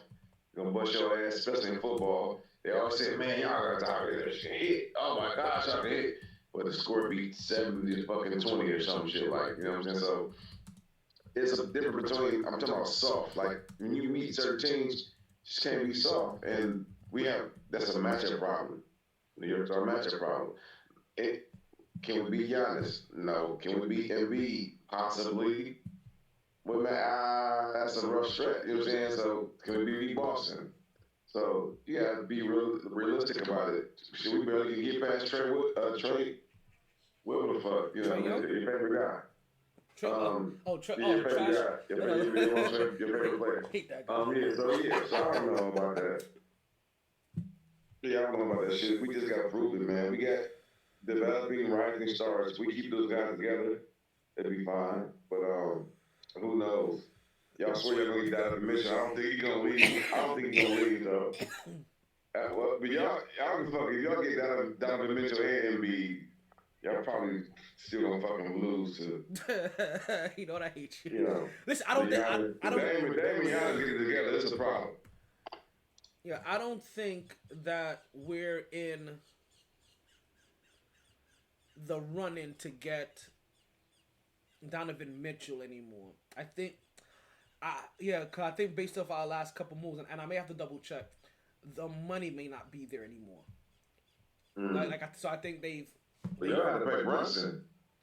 That would make no sense. Well, Brunson came over. What, we paid him $25 million.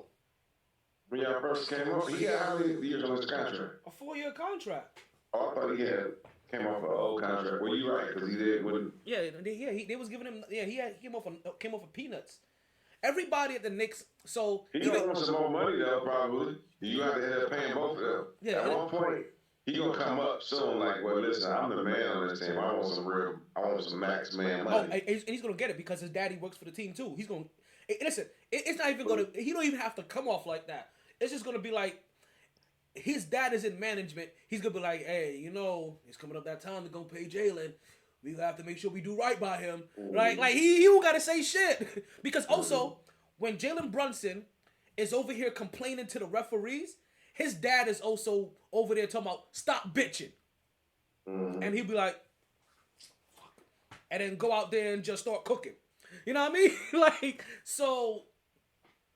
That's what. That's the guy you want in New York, though. Like, he's the kind of guy you want in New York. Yeah, he's the guy you want in New York. Like, he's the quintessential fucking hooper, like a straight fucking. Like, where's he from? New York. If I'm not mistaken, he was born while his dad still played for the Knicks. Either way, man. Yeah, so he's cut from a different cloth. Yeah, so if you don't know the story, the story. I know the story about him and his father. His father was, everybody see that about how he developed them and got them together. No. Like the 7 degrees of separation that connects him to the Knicks. Not only did his dad play for the Knicks, right? But the guy that's the president for the Knicks organization, Leon Rose, his first client was also Rick Brunson, who's his dad. So that's also what. Now, so he grew up. So his dad used to play for the Knicks. His dad, Rick, he knows Leon Rose from giving his being the first agent that dealt with his dad to help his dad get that money that help provide the lifestyle that he grew up loving, shit like that. So yeah, his dad was part of the Knicks. He knew Leon Rose. That's the reason when Dallas fumbled the ball on him, everybody's like, oh yeah, we knew. Oh, we're gonna get Jalen Brunson. He wanted to be a Knick. His dad works for the Knicks. So in a weird way, that what also helps too is that he's playing for people he don't want to disappoint. Like his dad. Yeah, he wasn't like that in Dallas, bro. He did. Maybe you didn't see all of this. It's hard though with Luka because you don't get the ball in your hand. So what happened is that the time that you saw this with him is when Luka went out injured in that first round of the playoffs, and he carried them back through the first round, and he was putting up 30 points a game, 25 points per game. Like he started cooking then, and so that's what started opening people's eyes. Who was their coach? Who's their coach? Kid. It was Kid. Not Kid. Yeah, Kid. It was Kid.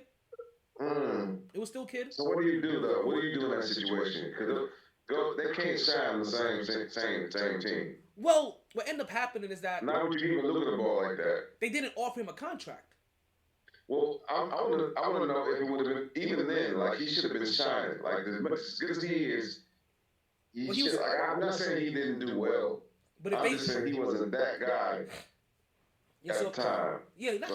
You didn't see all of this, but you saw the glimpse. Because you have to figure, if they bring him as a point guard, right? They draft him as a point guard, and Luka's your point guard. He only really gets time coming off the bench. It's not like Kyrie. Kyrie comes in and he plays shooting guard. Like you can we can play you as shooting guard, so he doesn't really interrupt that. So like I said, he never really got his burn until he never really got his shine and his burn until Luka got injured. And then when it did happen, it happened on the biggest stage in the playoffs, and he ended up winning that series. You know what I mean? But the year I ain't gonna cap. I ain't watched that. Yeah. So then, because he beat. Wait, was that last year or the year before then? Because I want to say he very specifically beat 1 year Donovan Mitchell while he was still playing in Utah and eliminated him. Like I think like he even won a series specifically against him. Like outplayed him in the West Coast or whatever. Right? I want to say he beat him in college too. I want to say he's been beating Donovan Mitchell's ass his whole career, like at every level. Like I feel like they've matched up a couple of times, but yeah. So he balled out. You could argue that he's a better all-around player for sure. Listen, Donovan Mitchell's like. This is one of those things. Because Donovan Mitchell is I a wouldn't bad. want to trade him out. The value you're going to get from Jalen Brunson, especially when you pay him, you're going to get down to a max deal. You're not going to get the value at what you're paying. And they can't play similar positions. I don't know how that even work. Like, you're going to regulate Donovan Mitchell, who's really a point guard, should be learning how to play point guard. He should be a dominant point guard in this league. He's playing like a two. Short two is never good. You never win a championship with a short two. Never ever. Never. I don't like. So They're good. They're fun to watch. Unless you're Curry, Steph fucking Curry. But you know what I'm saying? Maybe with which exception to the rule. Let's also put Curry in also the proper place that he is.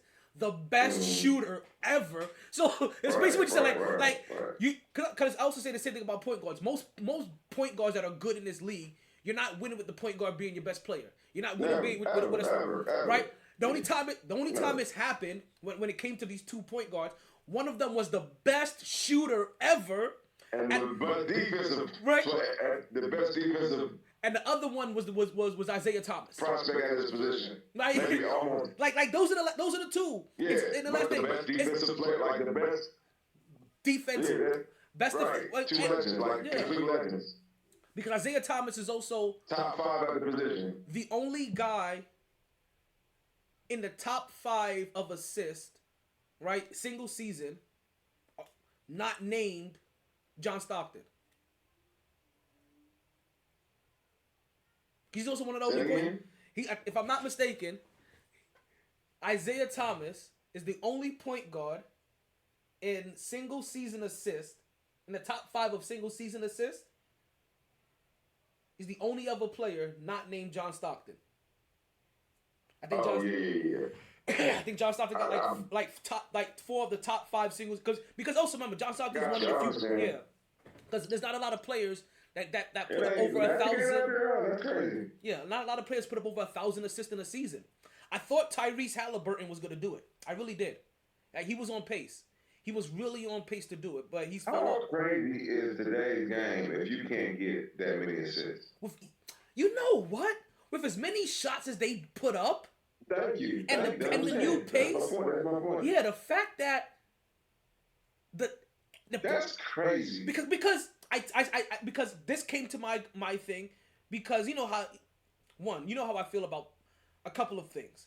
Chris Paul and constantly Chris Paul being placed above John Stockton in the greatest point guards of all time, you know, in the point guard of all time list. And I'm watching Tyrese Halliburton, literally he was on pace to be the next point guard since John Stockton and Isaiah Thomas to put up 1,000 assists in a game. Like believe it or not, for as great as Chris Paul is, and they talk about Chris Paul has put up double-digit assists in a season. Never 1,000. Never ever has he got 1,000. It takes 12. And you know, this is crazy, bro. Look, they're taking triple amount of shots. And look, they get 1,000 assists, and they're taking less shots. That's crazy. Think about how crazy that is. I get 1,000. Think about how that's structure of basketball and how much it's changed. That is crazy. I didn't think about that. I didn't even think about it that way. That damn, nobody could get to 1,000. We have up the pace, up the shot attempts. That just shows you we up the shot attempts, but the shot quality has gone to shit. Or you're passing it, or you're passing it, and it's not in a shot that on a pass that directly you pass it to a guy, and now he takes 8 dribbles and he scores. I don't know. Damn. That's what I'm saying. Now you done blow my fucking mind on this one. Let's take in. Right? They were playing a slower pace game. less shots. I don't give a fuck what they can say. I feel It's like better Magic. defense. I feel like better Magic. defense. Definitely, you wouldn't just coming down the lane. Whether you call it better or more physical, like it was a different breed of basketball that was very much slower. And now you're getting way more shots. And am I You're getting wrong? way more 3 points. Like you're getting just more and more. You know what it is? Damn. AAU basketball is what the fuck it is. So I'm trying to think. Because I feel like the pick and roll is still used just as much. But now the pick and roll isn't a pass to your big man. No, they don't. They use a high pick and roll, maybe. But that's it. Yeah. That's only one. It's the high not pick and used roll. at all, really. The pick and roll ain't used at all. It's that one in one way.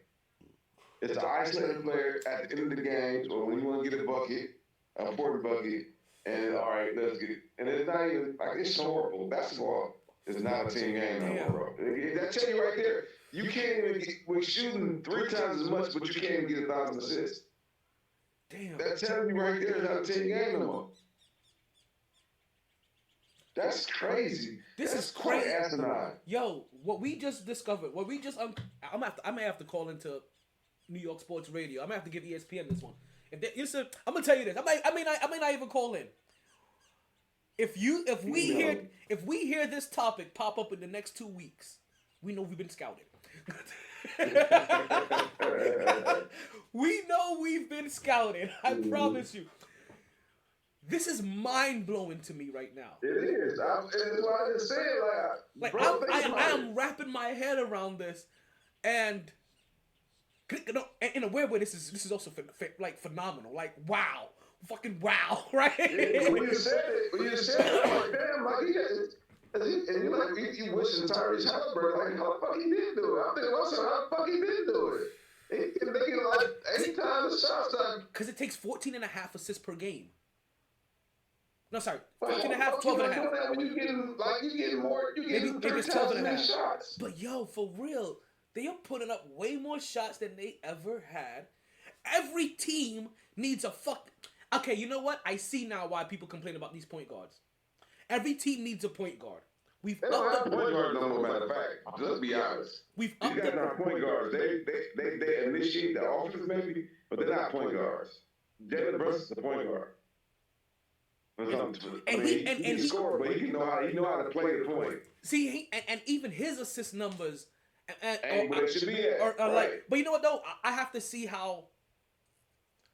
Man, it's no. I don't give a fuck what it is. You get more shots. It don't make no sense. I don't give a fuck what you're seeing. You gonna figure out how they not doing it, but it still ain't gonna make no sense. When this team gets healthy, right, and everybody's there, how they have this team constructed, I feel like Jalen Brunson can get 10 assists a game with this current squad because they've really switched out the quality of open shooters to help him out for when he breaks down the defense. You know what I mean? And it would down to the offense they run for sure. That's gonna be it. And even when we had OG for that little bit of time, even his off the ball play, right, helped. Was more beneficial than what RJ Barrett was to being able to get Jalen Brunson easy assists as he was cutting to the basket. And you know what I mean? And getting himself easy looks underneath the basket. He wasn't getting that with RJ. So, and even playing alongside Emmanuel quickly. So this current squad may be more beneficial to his assist numbers because they did jump up. He did jump up by like 3 assists, averaging 3 assists per game with just the initial switch out of OG and Anunoby into the squad versus having RJ Barrett. So with now the other pieces, which is Bogdanovic and Alex Burke, you know, with guys like that as well too. I'm gonna have to see when this squad really functions, you know, because then you talk about adding, because I said Julius Randle is out and OG is out. So when you get those two guys in here, I get a feeling he may get to, again, it's not 1,000 assists. It's just now getting to double-digit assists, which is 820 assists for the season. That's it. That's crazy, though, man. I mean, even with them running the floor more, the fast break more, like, Jesus. That's crazy. I mean, I know it's an offense, because they initiate pick and rolls. Now, that was a pick and roll. That was an offense. That was a half-court offense that you couldn't fuck with. But you would think it'd be harder to get an assist in that. With people, you know what I'm saying? I would think if I'm running the gun, you probably should get more assists. Maybe not. Maybe that's the reason why. because I have a misnomer that running and gunning would garner more assists. It would get you open if you know what I'm saying. But then But if even you're tired, man, you can't hit shots. But either way, something's not right. I don't give a fuck what type of offense is being done. 1,000 assists should be attainable as much as we put up shots. yeah. Phone this perfect timing. Yeah, no, that baffled me. That yeah, damn. We gonna have to digest this one. Like, I'm gonna let you know right now. This isn't gonna be the last time we talk about this topic. This is gonna end up coming back up because now we can't unsee this. We've opened this box up. I figure that shit out. Figure it out. We can't unsee this now. We have opened up a box that we cannot go back from. It's gonna be talked about again because now I can't I understand 10 assists is gonna be cute. No, get 1,000. You're supposed to be the best point guard in the league. Get 1,000 assists. Why are you here with a 7 assist a game? These motherfuckers are scoring. That's why they're not passing. But then everybody's trying to score, not really initiating offense. But then as the defense, but remember we have now wider. We now have supposed to have shooters everywhere to now just allow that guy to cook. But now when the defense collapsed, so now we have shooters everywhere they're supposed to be able to pass it to. Man. But you know what though? You know what it is? I can see it now as well too. Because you know what happens? Even when that defense collapse and that point guard passes that ball out, that guy that first pass generally isn't the scorer. Because defense is now rotating over. That ball normally travels at least 1 to 2 more times before a shot goes up along the perimeter from 3-point shot to 3-point shot. What you said, because I think you can break it down however you want to. It still don't make no. You're still getting 3 times. You're getting 3 times as much activity. And you're not. And you know what happens? Shit. And they're no longer utilizing the big man to get 20 shots a game because part of his game was pick and roll. Big man now has a smaller guy on him. He's rolling to the basket. I can get him at least 8 easy shots like this, 7 easy shots like this. This is what made guys like Paul, like Chris Paul. Jason Kidd. No, think about Jason Kidd too. That's the next, and I'm telling you right now, that's going to be the next big thing. Initiating a half-court offense that's actually basketball. They're going to act like it's a brand new thing, like they do with football. They're going to dub it the East Coast offense or something, like it's been branded, like it ain't been fucking around forever. And it's going to be a guy that just can't fucking shoot. That's like Jason Kidd couldn't. He's going to come in, he's going to affect the game like Steph Curry, and he's going to be that guy. So it's going to be whatever's going to come. And it's like, we've never seen this before. Like Steph Curry, like if fucking Mark Price or Reggie Miller or Oscar Robertson. We're gonna sound so old by them, like, oh my God, did you guys not remember? Like, you guys that we never really liked Steph Curry. I guarantee Larry Bird plays in today's game. You don't think he beat fucking Steph Curry? Like, it's ridiculous. It's fucking ridiculous. But either way, you just kind of Bird 80,000 shots a year. Get the fuck and the 3 just at any rate, especially now with the programs, the work ethics, the workout, like guys are turned into machines. And so if you give those guys all of that to their disposal back then, oh my Lord, playing for 20 years easy with the attachments to the guy that had A-Rod, LeBron and A-Rod, got the steroids guys. If LeBron had the steroids guy like LeBron and A-Rod, get the fuck out of this. Not that. Like if Tracy McGrady, how they disappear? Oh yeah, yes, if Tracy McGrady was allowed to load manage and get whatever steroids that they're getting now, that these basketball players able to get man. It's just that guys couldn't load. Like that's the thing about it. Guys couldn't load manage back then. That's what's the thing that also pissed me off with this thing. They are allowing guys. More games. They are allowing guys that they would have already flushed out the league to continue to play. Mm-hmm. Like could they load man? Like no, they used to force these guys to play. If you can't play, bye. I'm sorry. LeBron's career was over, bro. LeBron's career was over. and all of a sudden, poof. Yeah. I just heal fast. They had to carry him out or something. What do you say? I just heal fast. Right. That's crazy.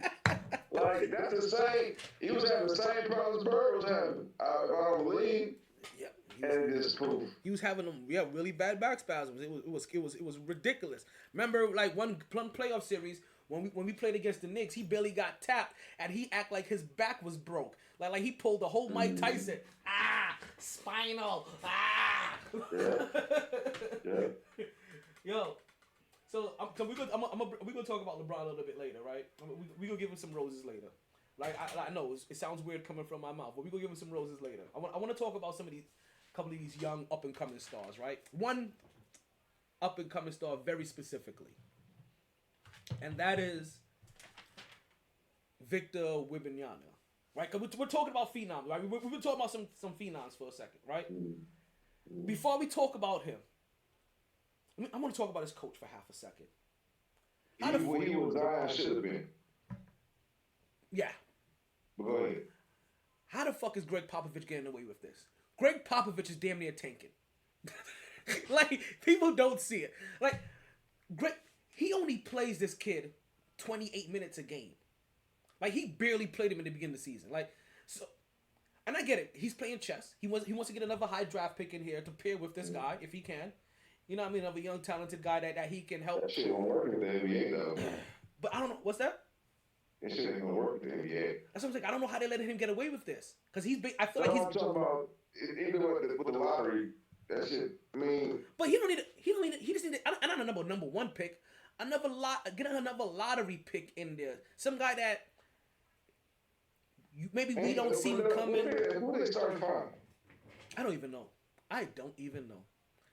Pochi, him. I couldn't even tell. I don't know none of these motherfuckers in the NBA no more. No, I'm telling you, I couldn't even tell you who his starting five in San Antonio is, and that's probably part of it too. That they be making trades, and I don't even know if they good trades because I don't even know these motherfuckers' names. Listen, I can't even pronounce. Listen, I at least know that much. I know you can't pronounce the motherfucker. I can't pronounce. I know your ass can't pronounce. Listen, I could pronounce their names one time, one time only. The way you about to pronounce it, and then I remix it to whatever it needs to be. Yo, so, but whatever he is, I feel like Greg Popovich is in a weird way is playing chess with the league, with the way he's been managing.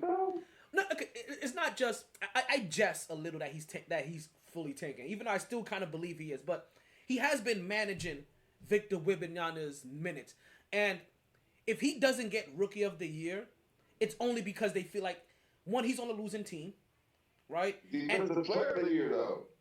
I don't know. I gotta look at his defensive numbers. I got better than Rudy Gobert. He has.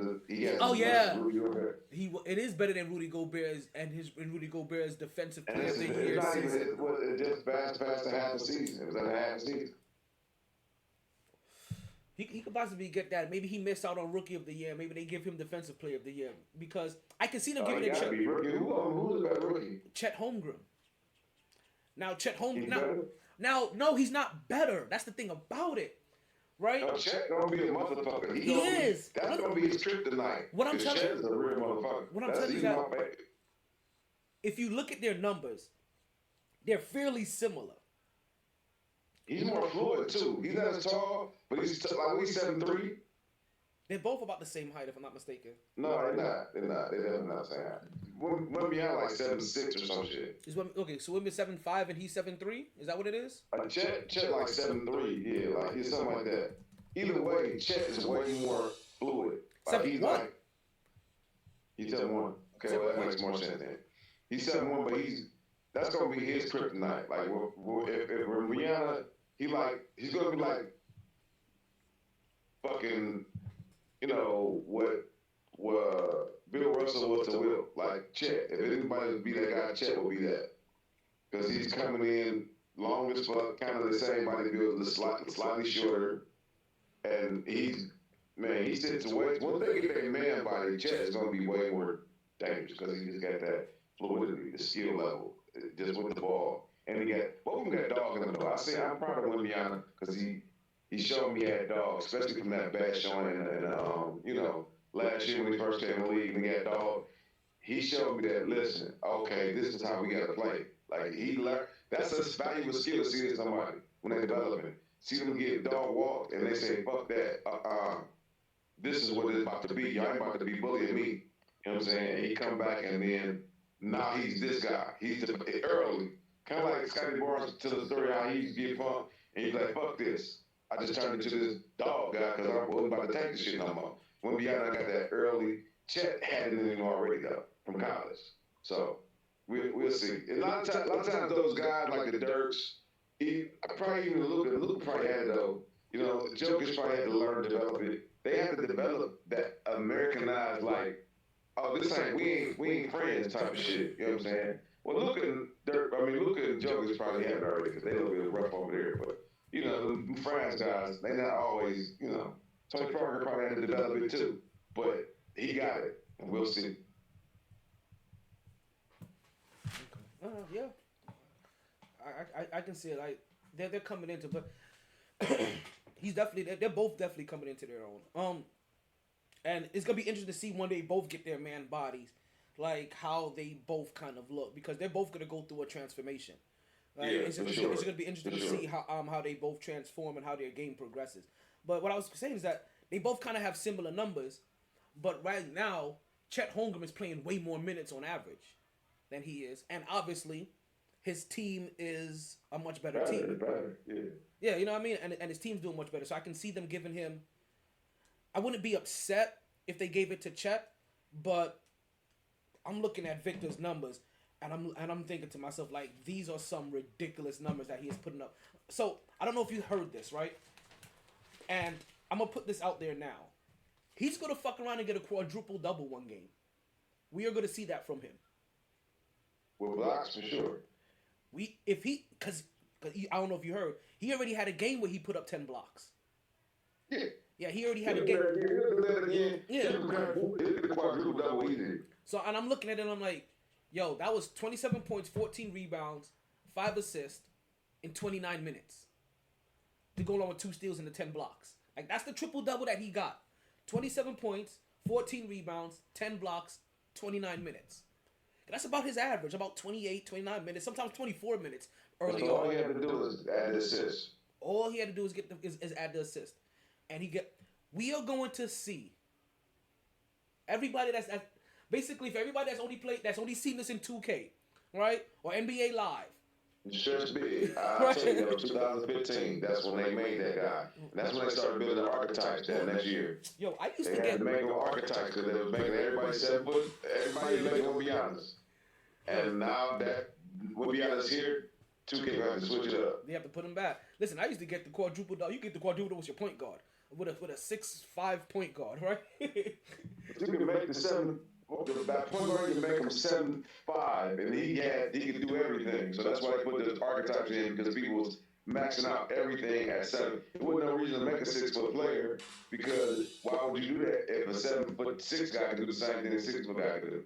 So they start putting in the different archetypes, trying to cap certain things, so it would be ridiculous in the park. It's gonna go back to being ridiculous. They're gonna have to, because Victor's here and he's gonna be doing this thing. But yeah, he's an extra stretch big that can fucking dunk like Jordan, or just do like, not necessarily, but just do a bunch of different shit. No. Listen, I could dunk like Jordan in Monstars. What's that game? What's that in Space Jams? Well, imagine that guy coming up from the logo and pulling up. Like, who the fuck's stopping that? Exactly, because and the thing about it, you can do it with ease too, because nobody is there to challenge your shot. It's basically, to him, it's like the All-Star game, where you're just basically taking wide open shots because nobody's there to really challenge. You're just like, it's easy though. Like, that's why I be like, I always question people like that. Like, Shaq's so big, what you really that good though? You know what I'm saying? You just big. You feel me? Yes, because we've seen you big. You could shoot. We've seen big not be good. Good point. You know what I mean? Like we've seen them. We've seen them throw slops of let's put it out. We've seen them throw potato sacks just to defend Shaq, or just drafted in the league because they thought it could be the next Shaq. So we've seen Big not be good. Like so when there's a Robert Tractor Trailer everywhere. There's an Eddie Curry everywhere. You know what I mean? There's a Big Baby. Big Baby has a little bit of skill. He just had no ups. And I mean, like I feel like his under the rim skill was pretty decent. No, he was good, but he was Shaq. Yeah, no, definitely not Shaq. Yeah. Just out there to guard guys like Shaq. But like there's a JaVale McGee. You know what I mean? Like just. I guess you're right. They're gonna come along. Yeah, but what the quadruple double is this? Like I've seen this. I'm like, damn, I gotta start watching more of his games because when that quadruple happens, I want to say I was watching.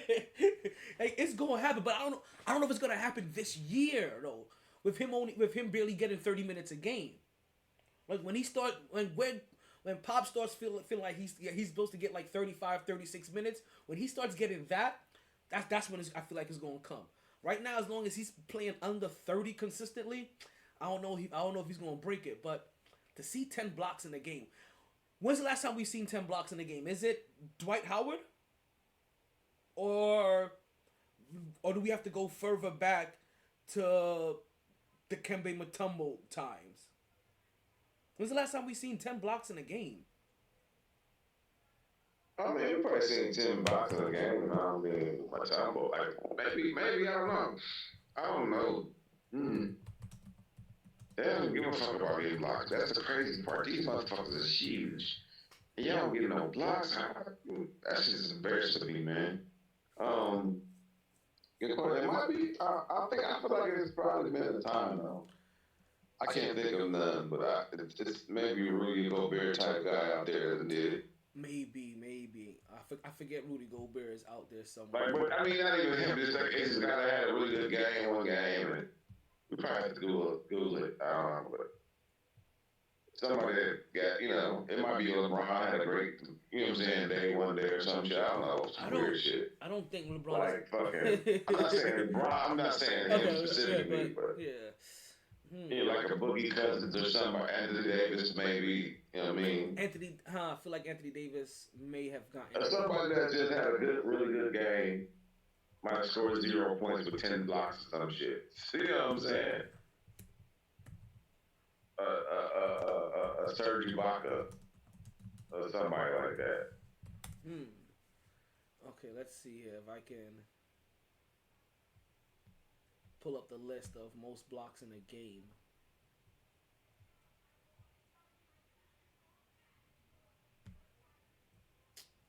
Okay, so there's like 44 players that have done this. The 44 players have put none over 10. Okay, let's see. This goes back to Elmore Smith back in 73, Manute Bol back in 86, Manute Bol again in 87. We got Shaq in 93. Okay. See, some shit like that, like somebody you would never think. Okay, that's what it's gonna be. Okay, this isn't put it in numerical order, which sucks. Like, why wouldn't they put it in numerical order? Okay, because they put it by how many. Okay, so they put it by how many blocks they had. Let's see if I could put this by date. Alrighty, 73, Ellen Smurf. Okay, let's get it to the 80s at least. Let's start there. Kareem Abdul-Jabbar with 10. All right, let's bring it. That makes sense. Let's bring it. It might say it's gonna be Olajuwon, Kareem, Patrick Ewing, maybe something like Zoe, Lonzo. Those gonna make sense. Yeah, so I'm gonna bring it to the 90s now, and then we get to David Robinson and Akeem Olajuwon. Right. Alrighty. And let's see. I can't stand why people. Every time I hear those guys, I thought thinking about this David Robinson. How people really think Tim Duncan is better than David Robinson, which I adamantly disagree. I think Tim Duncan is awesome, but I think people forget about David Robinson. Is one of the most slighted. He scored 63 in one game. 71. So 71. Yeah. He's a better offensive player than Tim Duncan. He can shoot free throws way better than him. He's way more athletic. Defensively, he wasn't. Tim Duncan wasn't better than David Robinson defensively. And that's why Tim Duncan's a fucking center playing power forward. And that shit is all, I don't know. That's crazy to me, but oh well. But That's yeah, what happened. go ahead, my bad. Yeah, no, you're right because they couldn't put like that. That was the smart move. It was like, you know what? See, they did something that other teams generally don't do or haven't done in the past, and it's burnt them every time. They had a David Robinson. They saw another David Robinson, and they didn't say to themselves, well, we have one David Robinson. Why do we need another? They were like, we have one David Robinson. He's already about here on that, on that bell curve. We can get another David Robinson, put him right beside him. 2 David Robinsons. That'll be great. I mean, call one of them a power forward. And yeah, call one of them. You not a power forward, you're a center. You know who didn't do this? Portland. We have one. Damn it, what's his name? I'm about to disrespect him. Shit. We have one Clyde Drexler. Why do we need 2 Clyde Drexlers? We already have one. Who was that Clyde Drexler? Michael Jordan. Yo, exactly. They play shooting guard and small forward. It's a wrap. Yo, who else did this? Who else did this? Crap. I knew there's somebody else in between, but it was with Devin Booker. Oh, we have one Devin Booker. Why do we need 2 Devin Bookers? That other Devin Booker, if I'm not, was it Jason Tatum? Nah, that wasn't his draft. That couldn't have been. They didn't have the chance to get Jason Tatum. But Jason Tatum was drafted 3rd. Phoenix didn't have the number 1 pick or the number 2 pick that year. Was it Luka, maybe? I can't remember. There's another one. Damn it, there's another one. And I feel like and I feel like it's revolved around Devin Booker.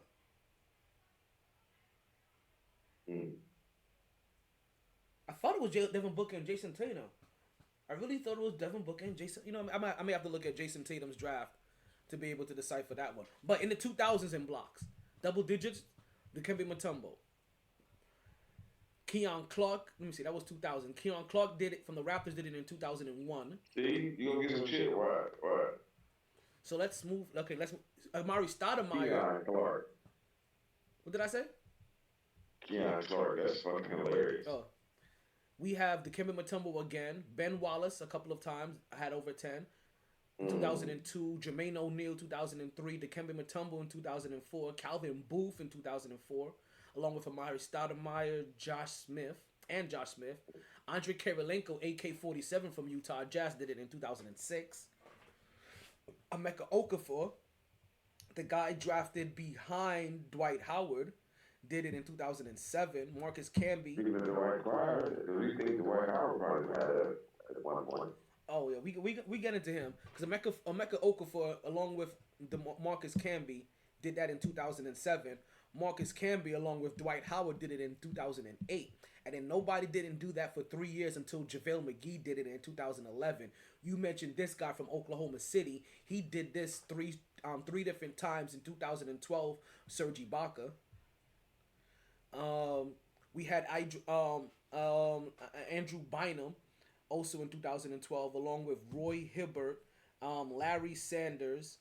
They all put up over 10 blocks in a game in 2012. Yeah, Larry Sanders was that motherfucker on defense. Yeah, he was. That little lanky 7'8". That was a guy consistently signed for as a prospect too. Like he was a prospect signing. Like I said, see, big that's not good.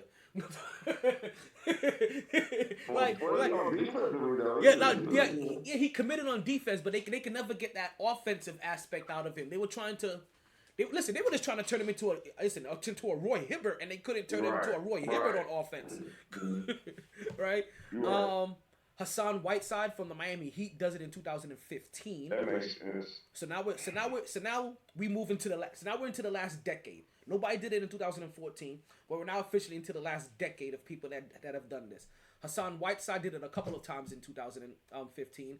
Also a couple of times in 2016. He's the only person to do that a couple of times over that 2-year time span.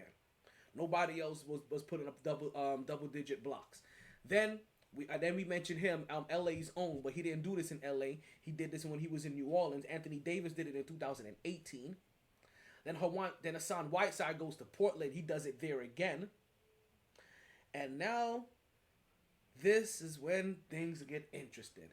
Guess who's the last person to do it? Because since Hassan Whiteside had done it in 2019, there's only one other person that has done it since Victor has done it.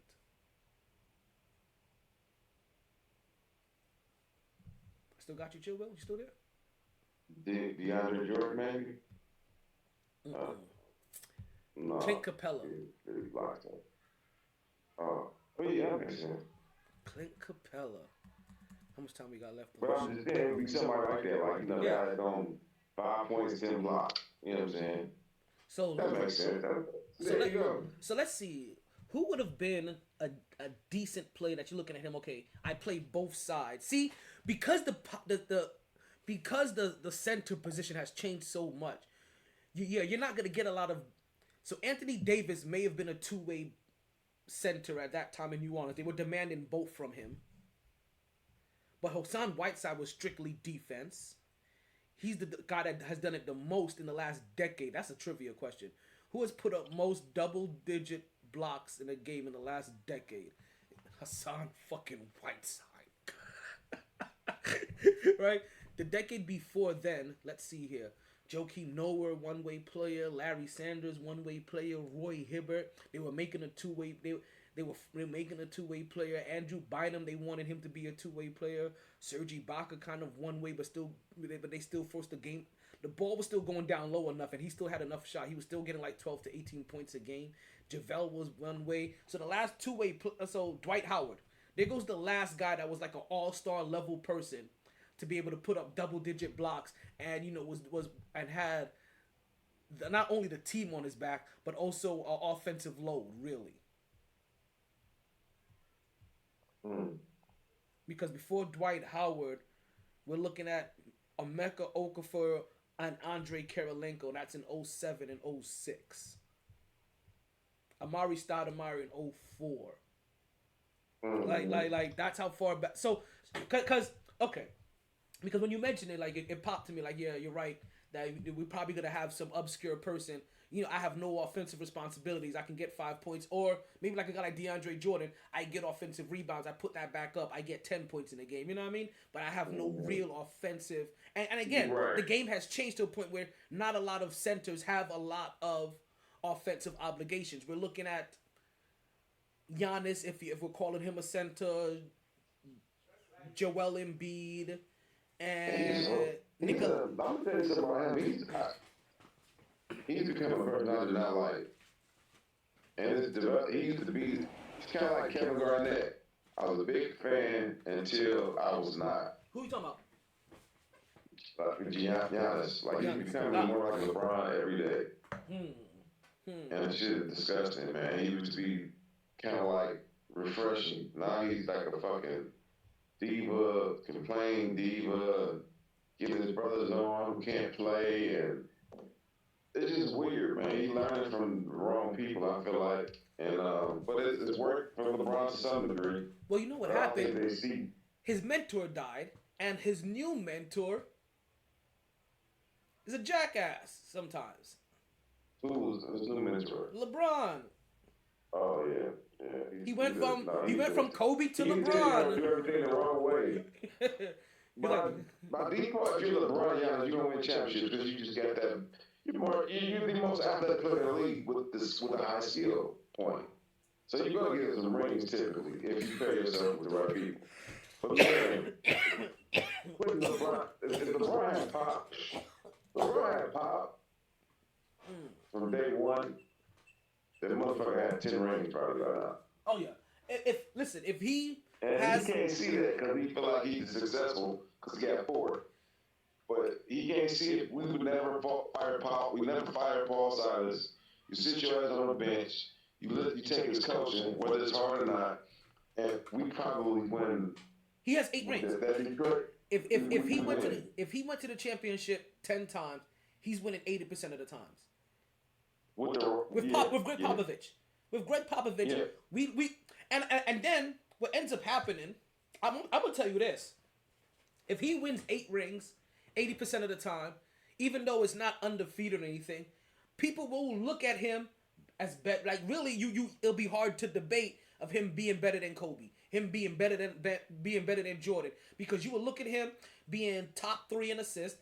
You know, look at him having the all-time scoring record, winning 80% of his championships, right? Having 8 titles, right? That's only 3 less than the all-time chip leader, right? Like you look at him and be like, God damn, like he would be goated. That's exactly what he would have talked about. Even he, like I'm saying, he would fully be goated because he didn't want to be coached.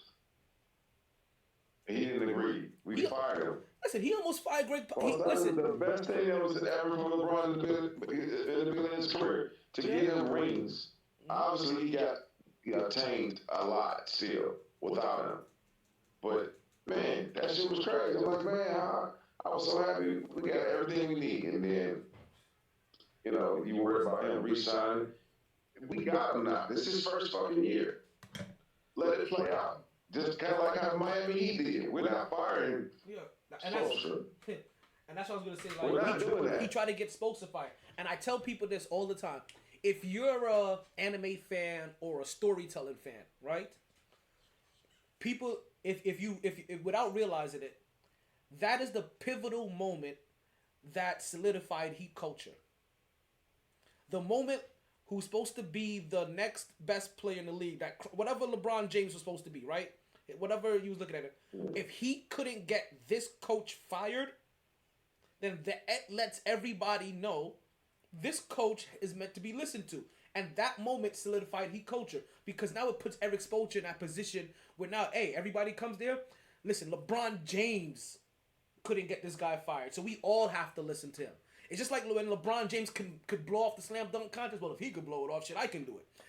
If he can't get Spoelstra fired, we can't either. That was the moment. Right. That's the moment that solidifies Heat culture. That's what Pop said about Duncan. Yeah. Once I was allowed to coach him, like it allowed me to coach everybody. And they were talking about this. Stephen Jackson was talking about this. I don't know if I shared that with you, like how they were telling a story about how Pop would just ream his ass, coming off it, and how he would show no emotion.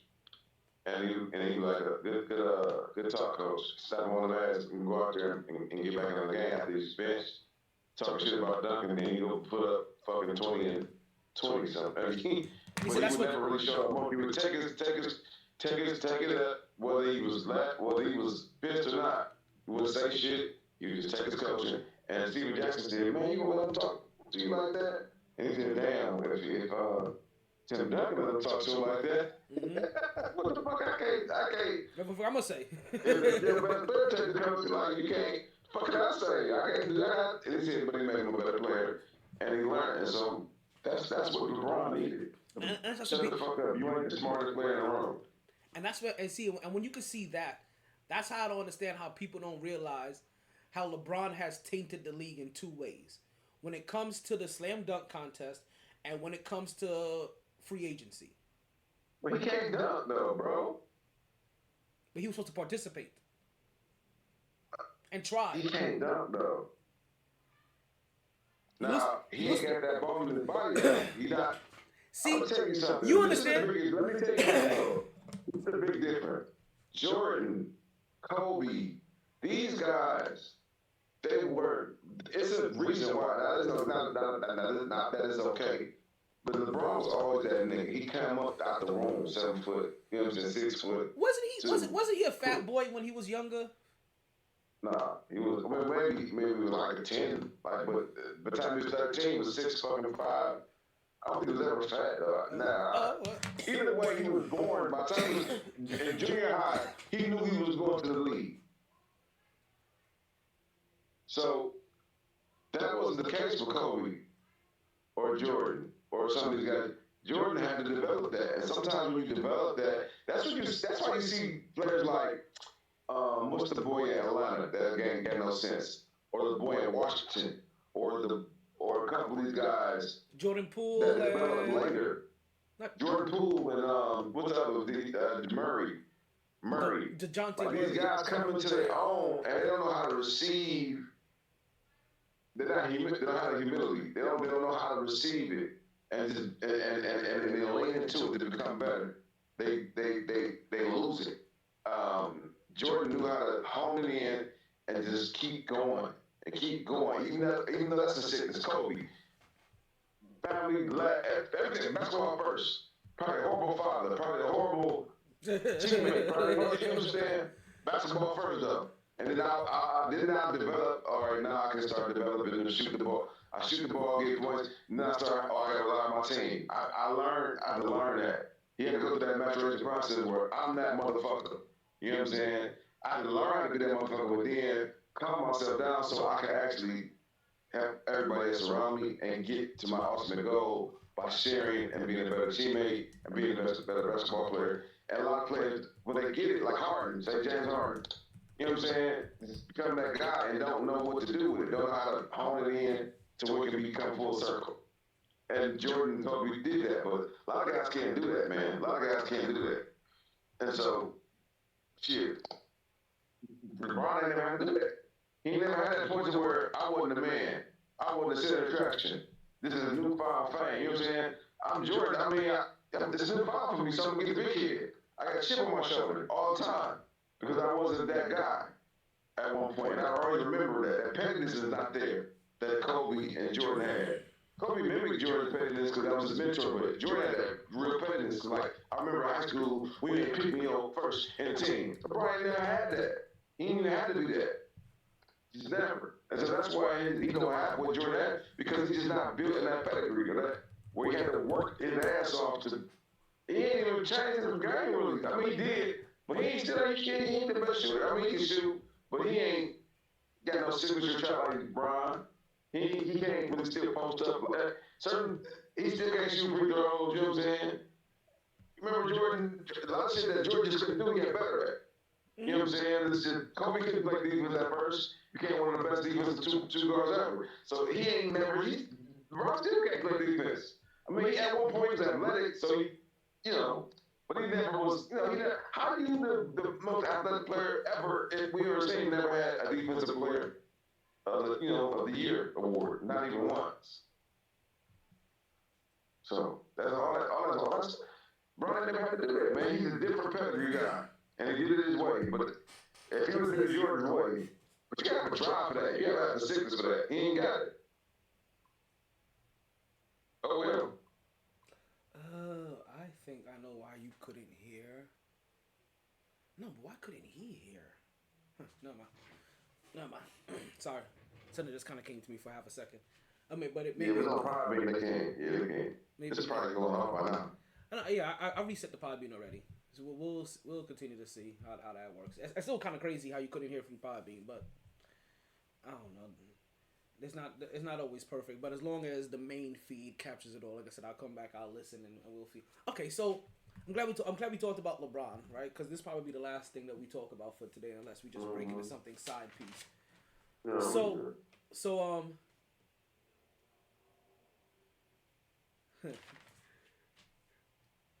I heard a conversation, all right, and maybe it started from LeBron. Where do you go? I'm here. I just had. I'm about to move around, so I'm gonna sit you down. I ain't want to be just have you know. I just want to look at the ceiling and shit. Can you hear me? Yeah, I can hear you. Let me get down. I'm about to share something with. Okay. Let's see if some more people are gonna come join us. So, alrighty. I heard a little conversation, right? And as you know, sometimes you just hear something and it catches your eye, and be like, you know what? I have to put my piece on this. I have to definitely put my piece on this, right? But I think before I fully put my piece on this, right? Let's go ahead and bring in, right, something that I like to take care of at least once a podcast. And let's go ahead and take care of our people with Blue Chew. If you guys don't know who Blue Chew is, Blue Chew happens to be a little blue pill that can get you back your thrill. All you have to do is open up a pack and head straight to the sack. Just a few chews before you do. It has the same active ingredients as Viagra and Cialis, so this is one opportunity that you just can't miss. For a very low cost, you can beat it up like a boss, and she will love how you come through like a champ when you Blue Chew in advance. And if you use my promo code of GSSS, you can get your first order of Blue Chew for free.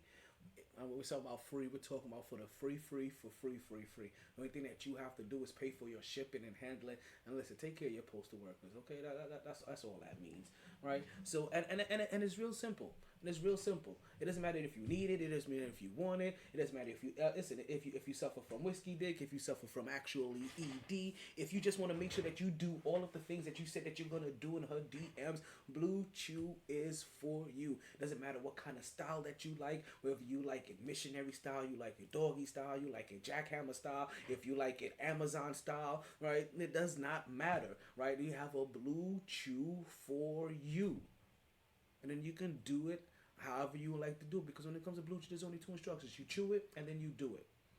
How you do it, that's up to you. You can do it like Lionel Richie, where you're doing it all night long, or you can do it like LL Cool J, where you're doing it and doing it and doing it well. It doesn't matter as long as you Blue Chew. I'm gonna leave that promo code up there for you guys that is watching at home. You can go ahead and scan that little QR code, and just like that, you get your first order. Comes in discreet packaging, you won't even know. Nobody would know. Alrighty. Hey. Gotta take care of the peoples. Gotta take care of the peoples. So, chill Will, I'm back. So, LeBron James mentioned about he doesn't like praise, which brought up the question, does LeBron James deserve a farewell tour, right? And can I tell you, and you don't have to come on camera, you just have to, let me see, what did she say? I try to tell her, I'm not joining live stream via video and microphone. You don't have to join video via video. You can actually just come on microphone if you want to, or just watch the other live feed. Just let you know, so you get the full experience for the people that watch the behind the scenes cam on Instagram. So to be honest with you, he 100% should be getting a farewell tour. Because honest with you, I enjoy the farewell tour. Like, why not get the farewell tour? Every other, like, baseball has a, because it's not even so much about, oh, I don't like praise or whatever we may think about it. Like, anything that I hear, I'm just saying that anything that I hear, I'm just gonna receive it weird. Let's just put it this way. For me, it's gonna have weird racial undertones if you're against it, because you're gonna have to tell me that then you have a problem when baseball does it, or you have a problem when hockey does it, because they do the same thing. Like, baseball is actually known for the extravagant gifts that you get from every single, you know what I mean? I shouldn't say every single. Some arenas they may not like you, but every opposing team, you know what I mean? Like, I remember when it wasn't even Derek Jeter. It was the pitcher, Bernie Williams, when he was retiring. Right? He got cool ass shit like a surfboard, and he was getting, and they knew that he was into music, so he was getting guitars, all kinds of custom guitars. I think they got him guitars that look like Prince's guitar, like you know what I mean? Like, it was some really cool ass gifts. And I say, why not have a farewell tour for our greats if we know that it's their last year? What just happened a while ago? Wait, hold on. Oh, okay. Whew. Got nervous for a second. I saw something, and it wasn't the thing that I had saw that's currently the thing that I'm in. And let's see here. David Burns, I want to thank you for listening all the way from Cedar Hills, Texas. And I'm not hating on Hassan Whiteside. I'm gonna talk about that later. Maybe I'll talk about that when after this LeBron James talk, right? And I know it sounds weird. I know it sounds weird coming from me, right? Because I'm not one of the biggest LeBron James supporters out there, and sometimes I'm even falsely accused of being a LeBron James hater, right? I just have standards, and that's all it's ever been about holding people to standards. And the fact that they played a LeBron James high school game right? When I was overseas in Germany, when I was trying to watch a Knicks game, they switched out the program and they played some high school game, and I was barely into college sports at this time, and I was forced to watch some high school game for some kid named LeBaron James. I didn't even know who the fuck LeBaron was. I'm just saying. It's this is long time rivalry beef. Like this it goes way back. We were both teenagers at the time. It's petty. Like this is how we've grown up. We're good friends. Okay, like we really are actually all good friends. All right. Don't like it's just some bullshit that we tease each other with ever since we've been teenagers. So.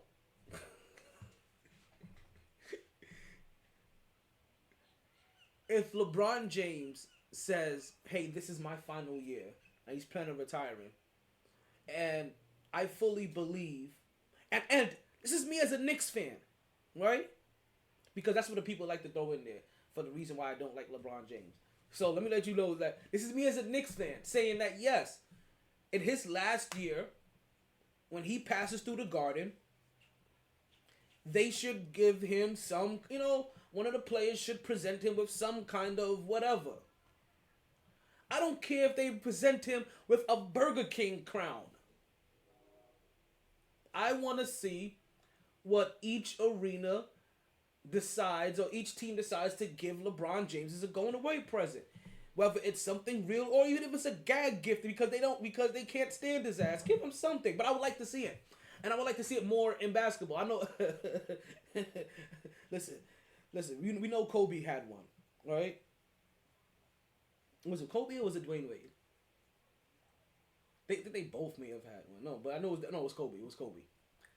Because, and the only reason why we know Kobe had one, because one of Draymond Green's most famous moments, or infamous moments, is him yelling at Paul Pierce on the bench, as Paul Pierce is sitting on the bench, talking about, "You don't get no farewell tour.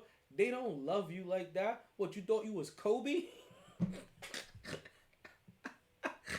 Yo, and just watch Paul Pierce's face just drop and just go, damn, I can't even say shit after that. And I'm one of the coldest scorers of all time. like, in a weird way, you remove the rings. And there's no doubt that Paul Pierce is a much better basketball player than Draymond Green is. But history ain't gonna remember it like that. History's gonna look at Draymond with those 3 rings, and they gonna have him better than Paul Pierce all day, every day. Be like, what? 1 ring? I'll tell you, they're not even gonna watch your highlights, like to determine it. Like that's the bad thing about it. Like at the end of the day, like Paul Pierce is going to get disrespected. I just realized something. You know what that means? That means at some point in time, I'm gonna have to end up defending Paul Pierce's place in history. Which, while it isn't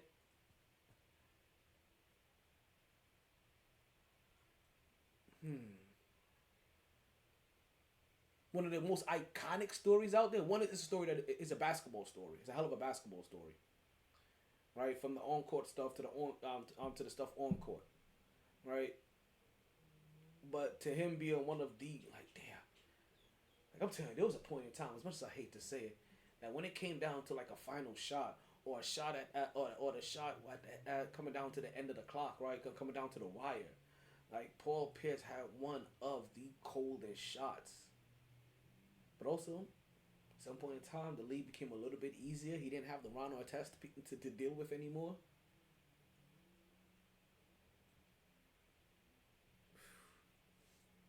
But I'm all for the LeBron James farewell tour. 100%. Like 100%.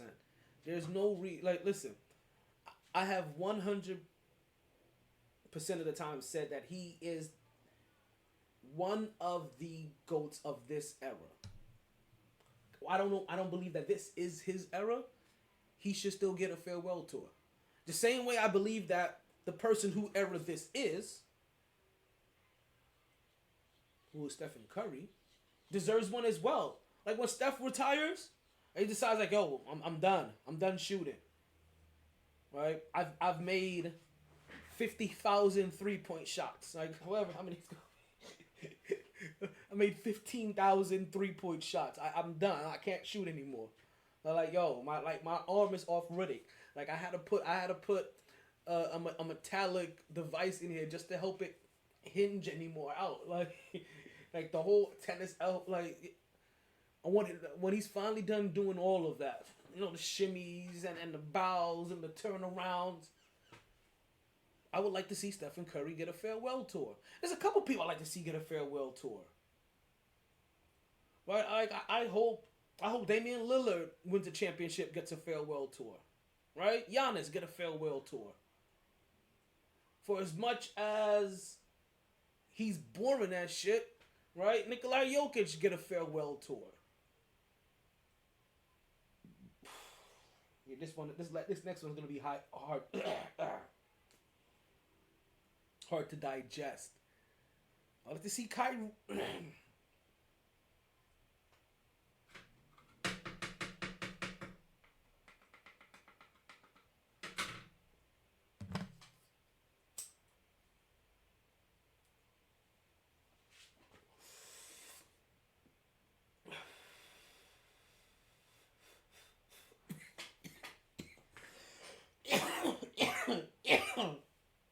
I like to see Embiid get a farewell tour if he ever gets a ring.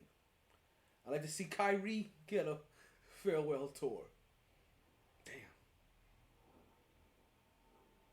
I would have hated to see Reggie Miller get a farewell tour. All right, I'm unbiased in this era. Like, there's not too many players that I dislike to the point that I'm like, okay, when their career is done, I don't want to see them appreciated at all. Reggie Miller may be the only person. I'm like, nah, when he was done, he was done. Nobody cares about him getting a farewell tour. I barely want to listen to him on television. Do your thing, young man. Keep getting your bread. Anybody call for an old patient? Can't stand his ass. Sorry. Old wounds. How much time we have left in the show? We got a lot of time left. So let me talk to the fans real quick, right? Because I saw somebody say something that I can respond to. I can respond to that one. This one is good. Not going to hate on Hassan Whiteside. It's still a wonderful comeback story, and he definitely took care of his family. One, like when you took care of his family, what you want me to do with that, right? Like I hope, like okay, one. Right, this goes back to like an old, what's the comedian name? Chris Rock line, where people's like, where Chris Rock tells a joke and he goes, well, I take care of my kids. Like, that's what you're supposed to do. Like, you want me to give him credit for something he took care of his family. That's what he's supposed to do. You want me to give him credit for doing the bare minimum? Listen, not enough people get credit when they do it. We only hear about most people when they don't do it. I get it. But that's what he's supposed to do, David. I don't know if you're a person that likes being called Dave. You know what I mean? But yo, Dave, I'm sorry. Like, D-Bay, I'm sorry. Like, but as far as the rest of his game goes, hey, it's not even so much hating on him. And granted, there may be some vitriol there because he was a Miami Heat player. So maybe, just maybe, that's what you heard. You may have heard my natural disdain for Heat players come out when talking about him. But what you also may have caught was that it's more of a surprise that the person that has gotten 10 blocks the most in the last decade is Hassan Whiteside. Like, you understand? Like, I'm half glitching here. Like you have to understand. It's not me making, like, granted, when I went on the journey to trying to figure out, okay, when's the last time we've seen 10 blocks? And then, come to, as we're processing through, like, okay, especially in the last 10 years, we haven't had a dual individual. So there's going to be a lot of guys that was just defensive players. You didn't have the weight of your team offensively on your back as a center. Right, and the last person that did that was Dwight Howard. But the fact that in the last decade, the individual, and I'm gonna make this like, if anybody watching and listening to the podcast, I'm gonna tell you right now, right? This is going to be a trivia question. I am adding this to the trivia that we do.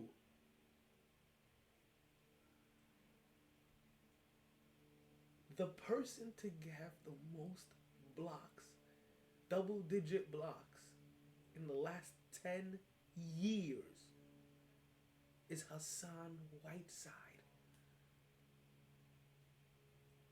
And that baffles me. But that also goes to show you what he coaches about, because they were able to squeeze all of the juice out of him.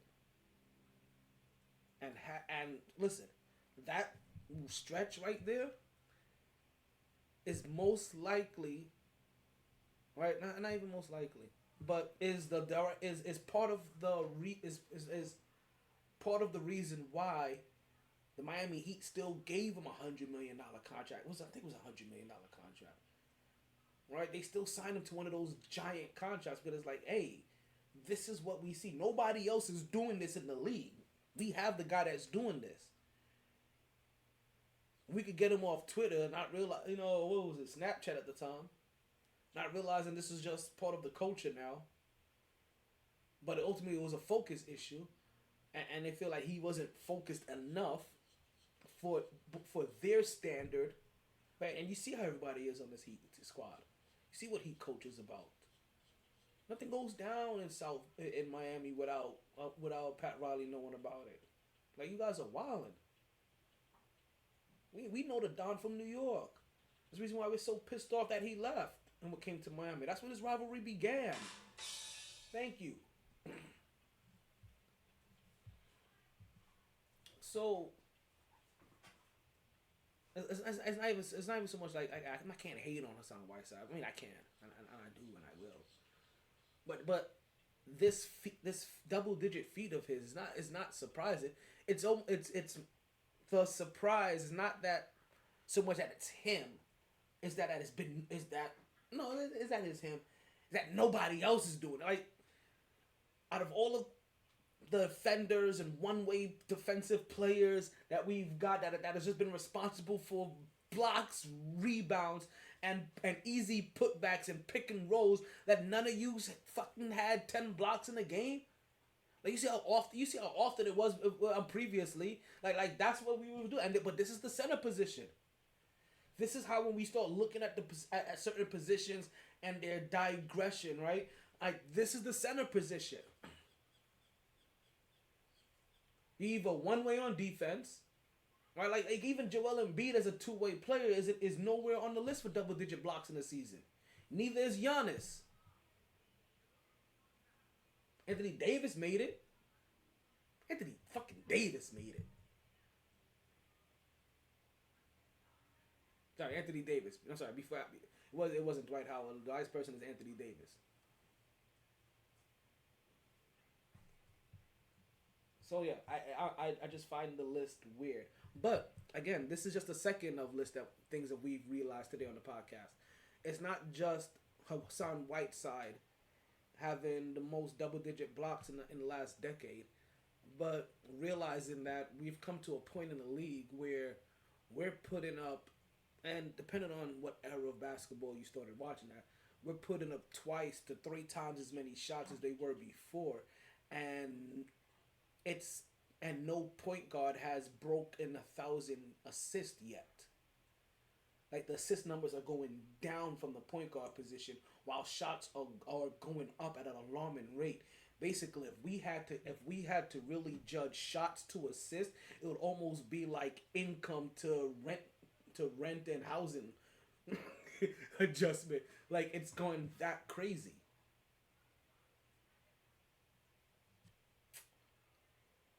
I think that's all we have left here on the show. I want to thank you guys for listening.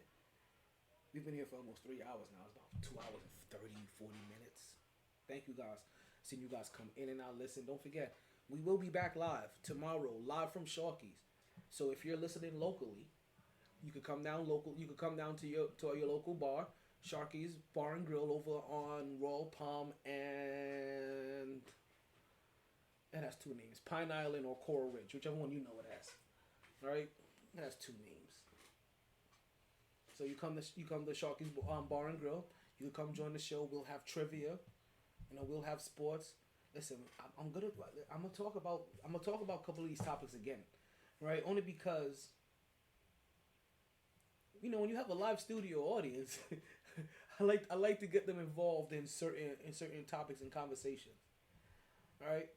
So that LeBron farewell tour, I'm most likely gonna bring that up again on Monday because I want to see how it goes with that live audience. We're gonna be talking to a lot of people. We're gonna see how they feel about that as well. And one thing I want you guys to think about, I put this on my Instagram, and I'll put this on my Facebook. I gotta get up on my Instagram.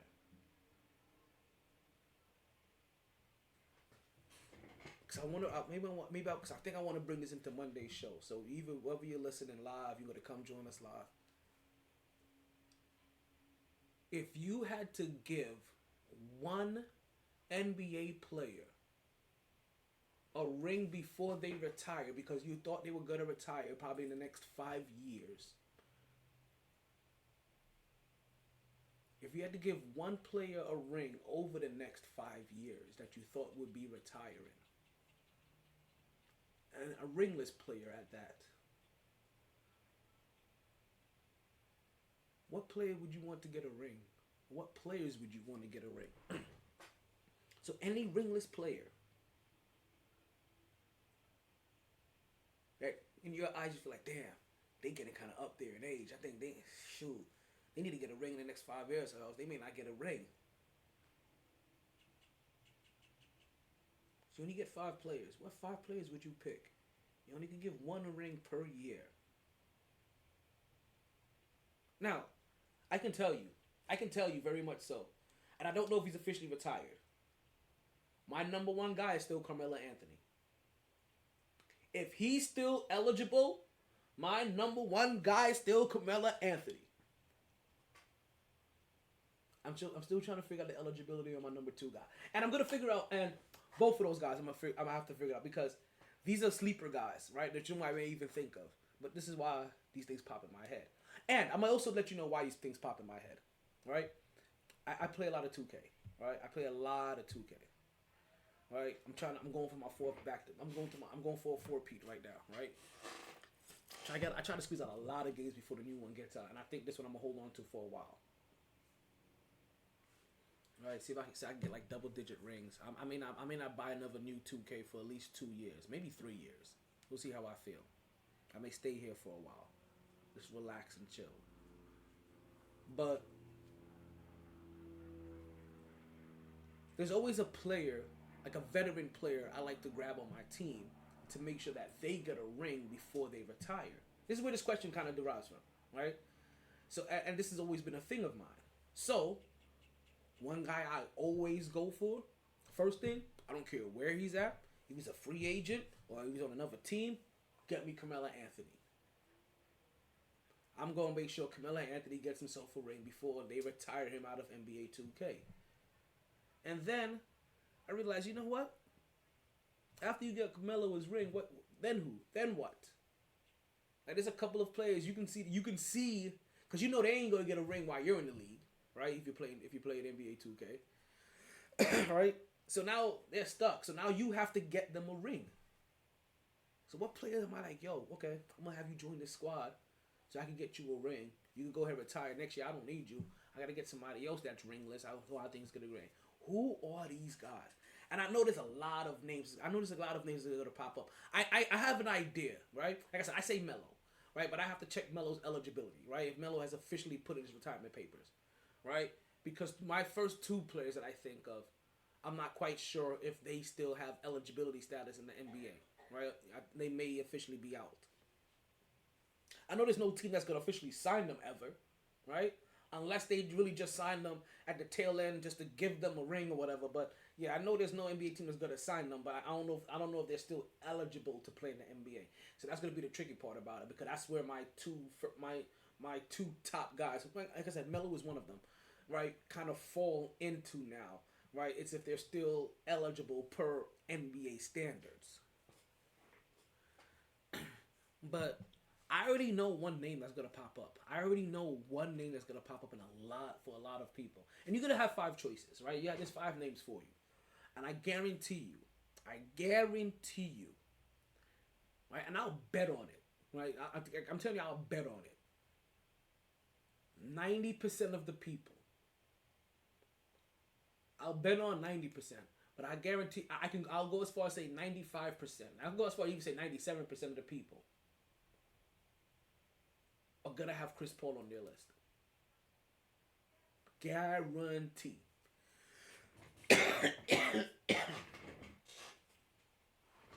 I guarantee you that one. The rest, I'm gonna be. I'm not gonna say surprised to see the names. I'm really not gonna say that. Like I said, I have a strong list that I've already been coming up with myself, so I'm not gonna be fully surprised. But it's something I want to talk about on Monday. It's something I want to talk about fully on Monday. But I just want to tease you guys in this. Give you guys another full 24 hours to digest in this. We'll talk about this. Maybe we talk about it this Monday. Maybe we talk about it next Monday. Maybe we talk about it this Monday and next Monday. I really want to get the live studio audience in on this. I want to get the live crowd. But folks, everybody that's been listening, I want to thank you guys that have listened to the podcast. I want to thank everybody that has joined the podcast today. I want to thank everybody that's joined the podcast for video. I want to thank everybody that's joined the podcast for audio. Wait, did I just hear something? I think I just heard Chill Will come back. What did I just hear? I just heard somebody join or do something from somewhere.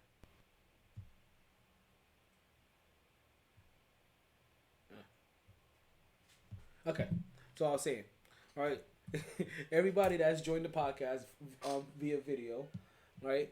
Everybody that listened to the podcast through video, everybody or watched the video, watch the podcast video. God damn it! Everybody that has listened to the podcast, joined the podcast through audio platforms, I want to thank you as well. I appreciate everybody that has joined and listened in the many different ways. I keep telling you guys, we got a lot of ways. Like, and as you guys see now, right? Like a lot of my regulars, and they realize that I have a way, and it's so crazy, because this is my senior Ohio correspondent.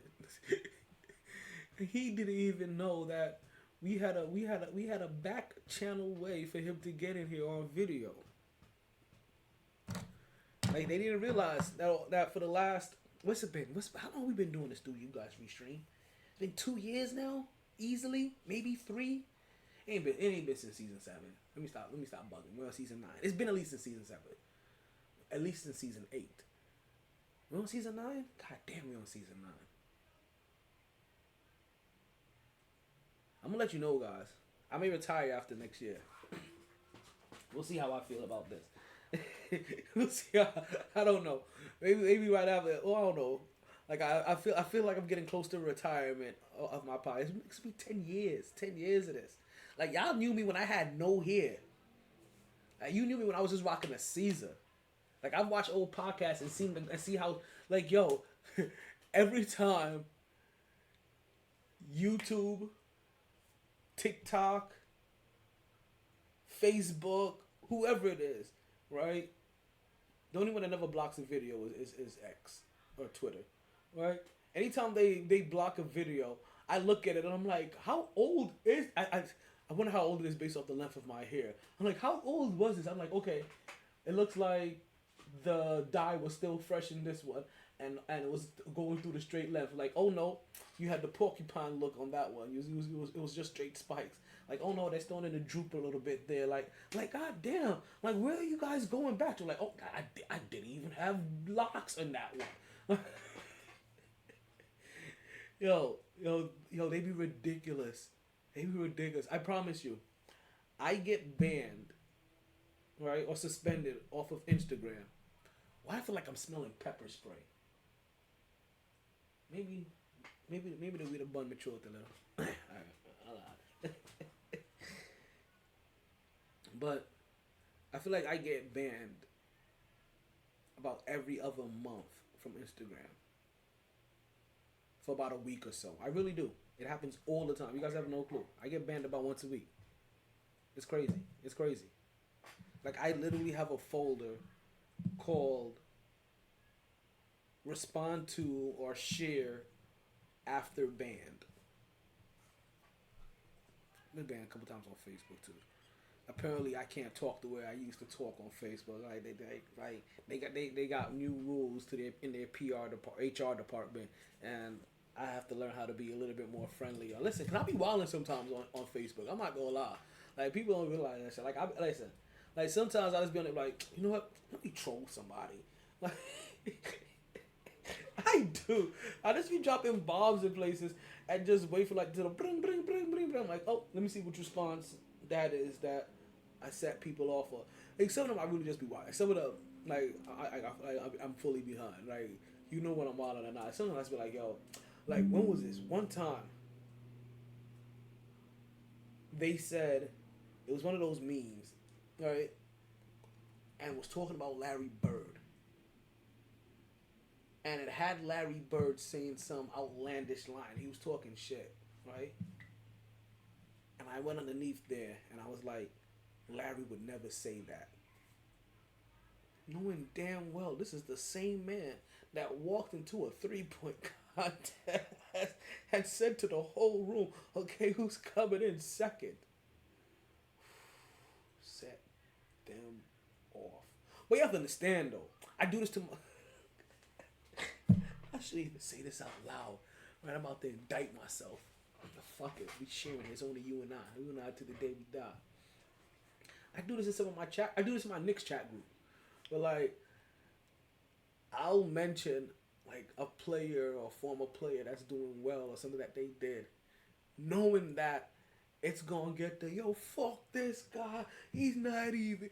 I'm like, and then be like, yo, why are you guys so toxic?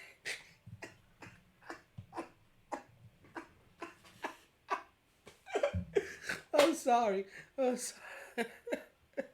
Well, I love them though, because they're the same people I go to when I'm like, yo, I'm really curious about your 5 people you would like to see get a ring before they retire over the next 5 years.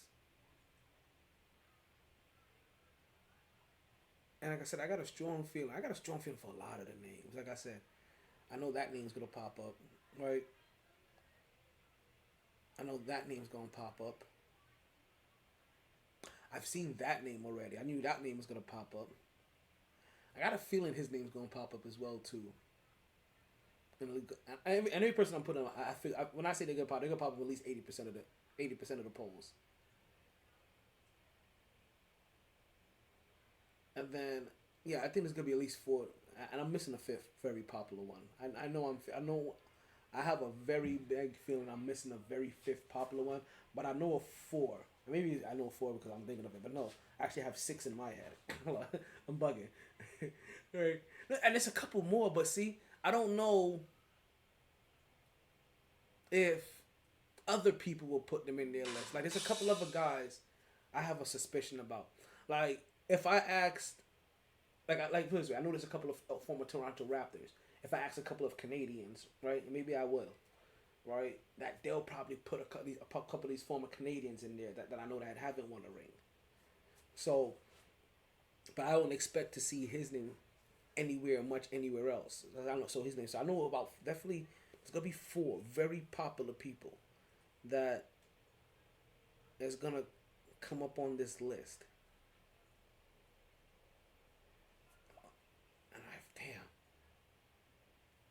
like I said, nobody's gonna use Carmelo, and nobody's gonna use my other guy. Carmelo's the only one I'm willing to give you. Carmelo Anthony is the only one I'm willing to give you. But yeah, there's that guy. There's that guy. Who was it I just say? That's the fifth guy that I don't think is gonna be on a lot of list. There's this guy. Like, I really expect a lot of votes for these guys. And we're going to see. So I'm going to take a poll. I'm going to see like who gets most of these votes. I'm going to ask a couple of people that I know. I'm going to run a poll. I'm going to run a poll. I'm going to run a question. I'm going to put this on all of my social media platforms. So you let me know which 5 NBA players you think that's going to retire, that, you know, that you like to see them get a ring in the next 5 years. You know what I mean? That you think that may retire in the next 5 years, you like to see get a ring. We get one per year. Thank you for listening to the podcast. We out of here. We've done enough today. Catch me tomorrow at Sharky's live. It's a complete vibe.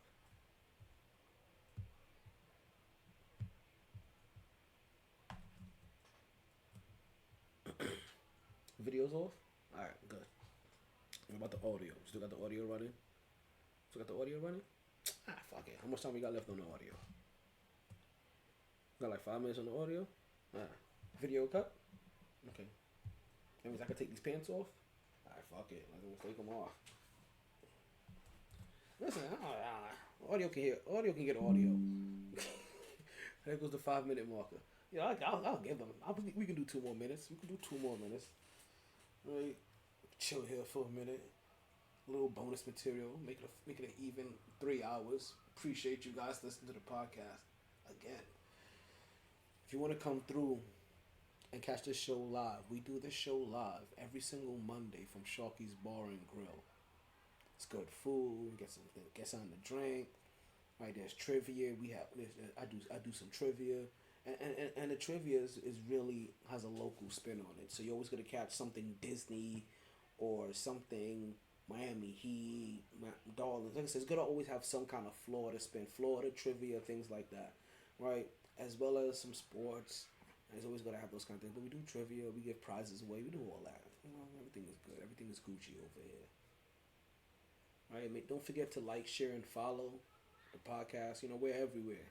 Right? Now, not just the place that you're currently listening on, wherever you're listening on Podbean, or you're listening on Pandora, or you're listening on Spotify, or you're listening on Amazon Music, or you're watching on YouTube, or you're watching on Facebook, or you're watching on X, or you're watching on Twitter.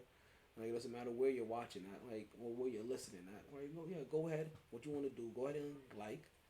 Right? Appreciate that. I want you to share as well. Right? Because sharing is caring. Don't be stingy. Can't keep me to yourself. I'm for the people. Right? It's for the part of the people. Because, you know, we're down with OPP over here. We do other people's podcasts. You saw my boys from Lamar TV come on the show earlier today. Right? We saw representatives from the Yo Rabbit show come on the show earlier today. Shout out to them. Right? But sharing is caring. Make sure you share the podcast. But also, you make sure you subscribe, right? That way you can hear that bing bong every time that we come on. You get a little notification. And that way, you know, like, yo, it's time for me to listen, or it's time for me to join the show. Because, yo, this show is much, much better when you're a part of it. Don't you think? I think so. I think you think so, too. Because, yo, why wouldn't this show be better with a little bit of your flavor on it? You know what I'm saying? You know what I'm saying? You know what I'm saying? You know what? They could have got this on the video. They would have loved that. But this is only for the audio. This is only for you. So if you're re-listening to this is all for you. Just for you. Again, thank you for listening. Yo, they having a party somewhere.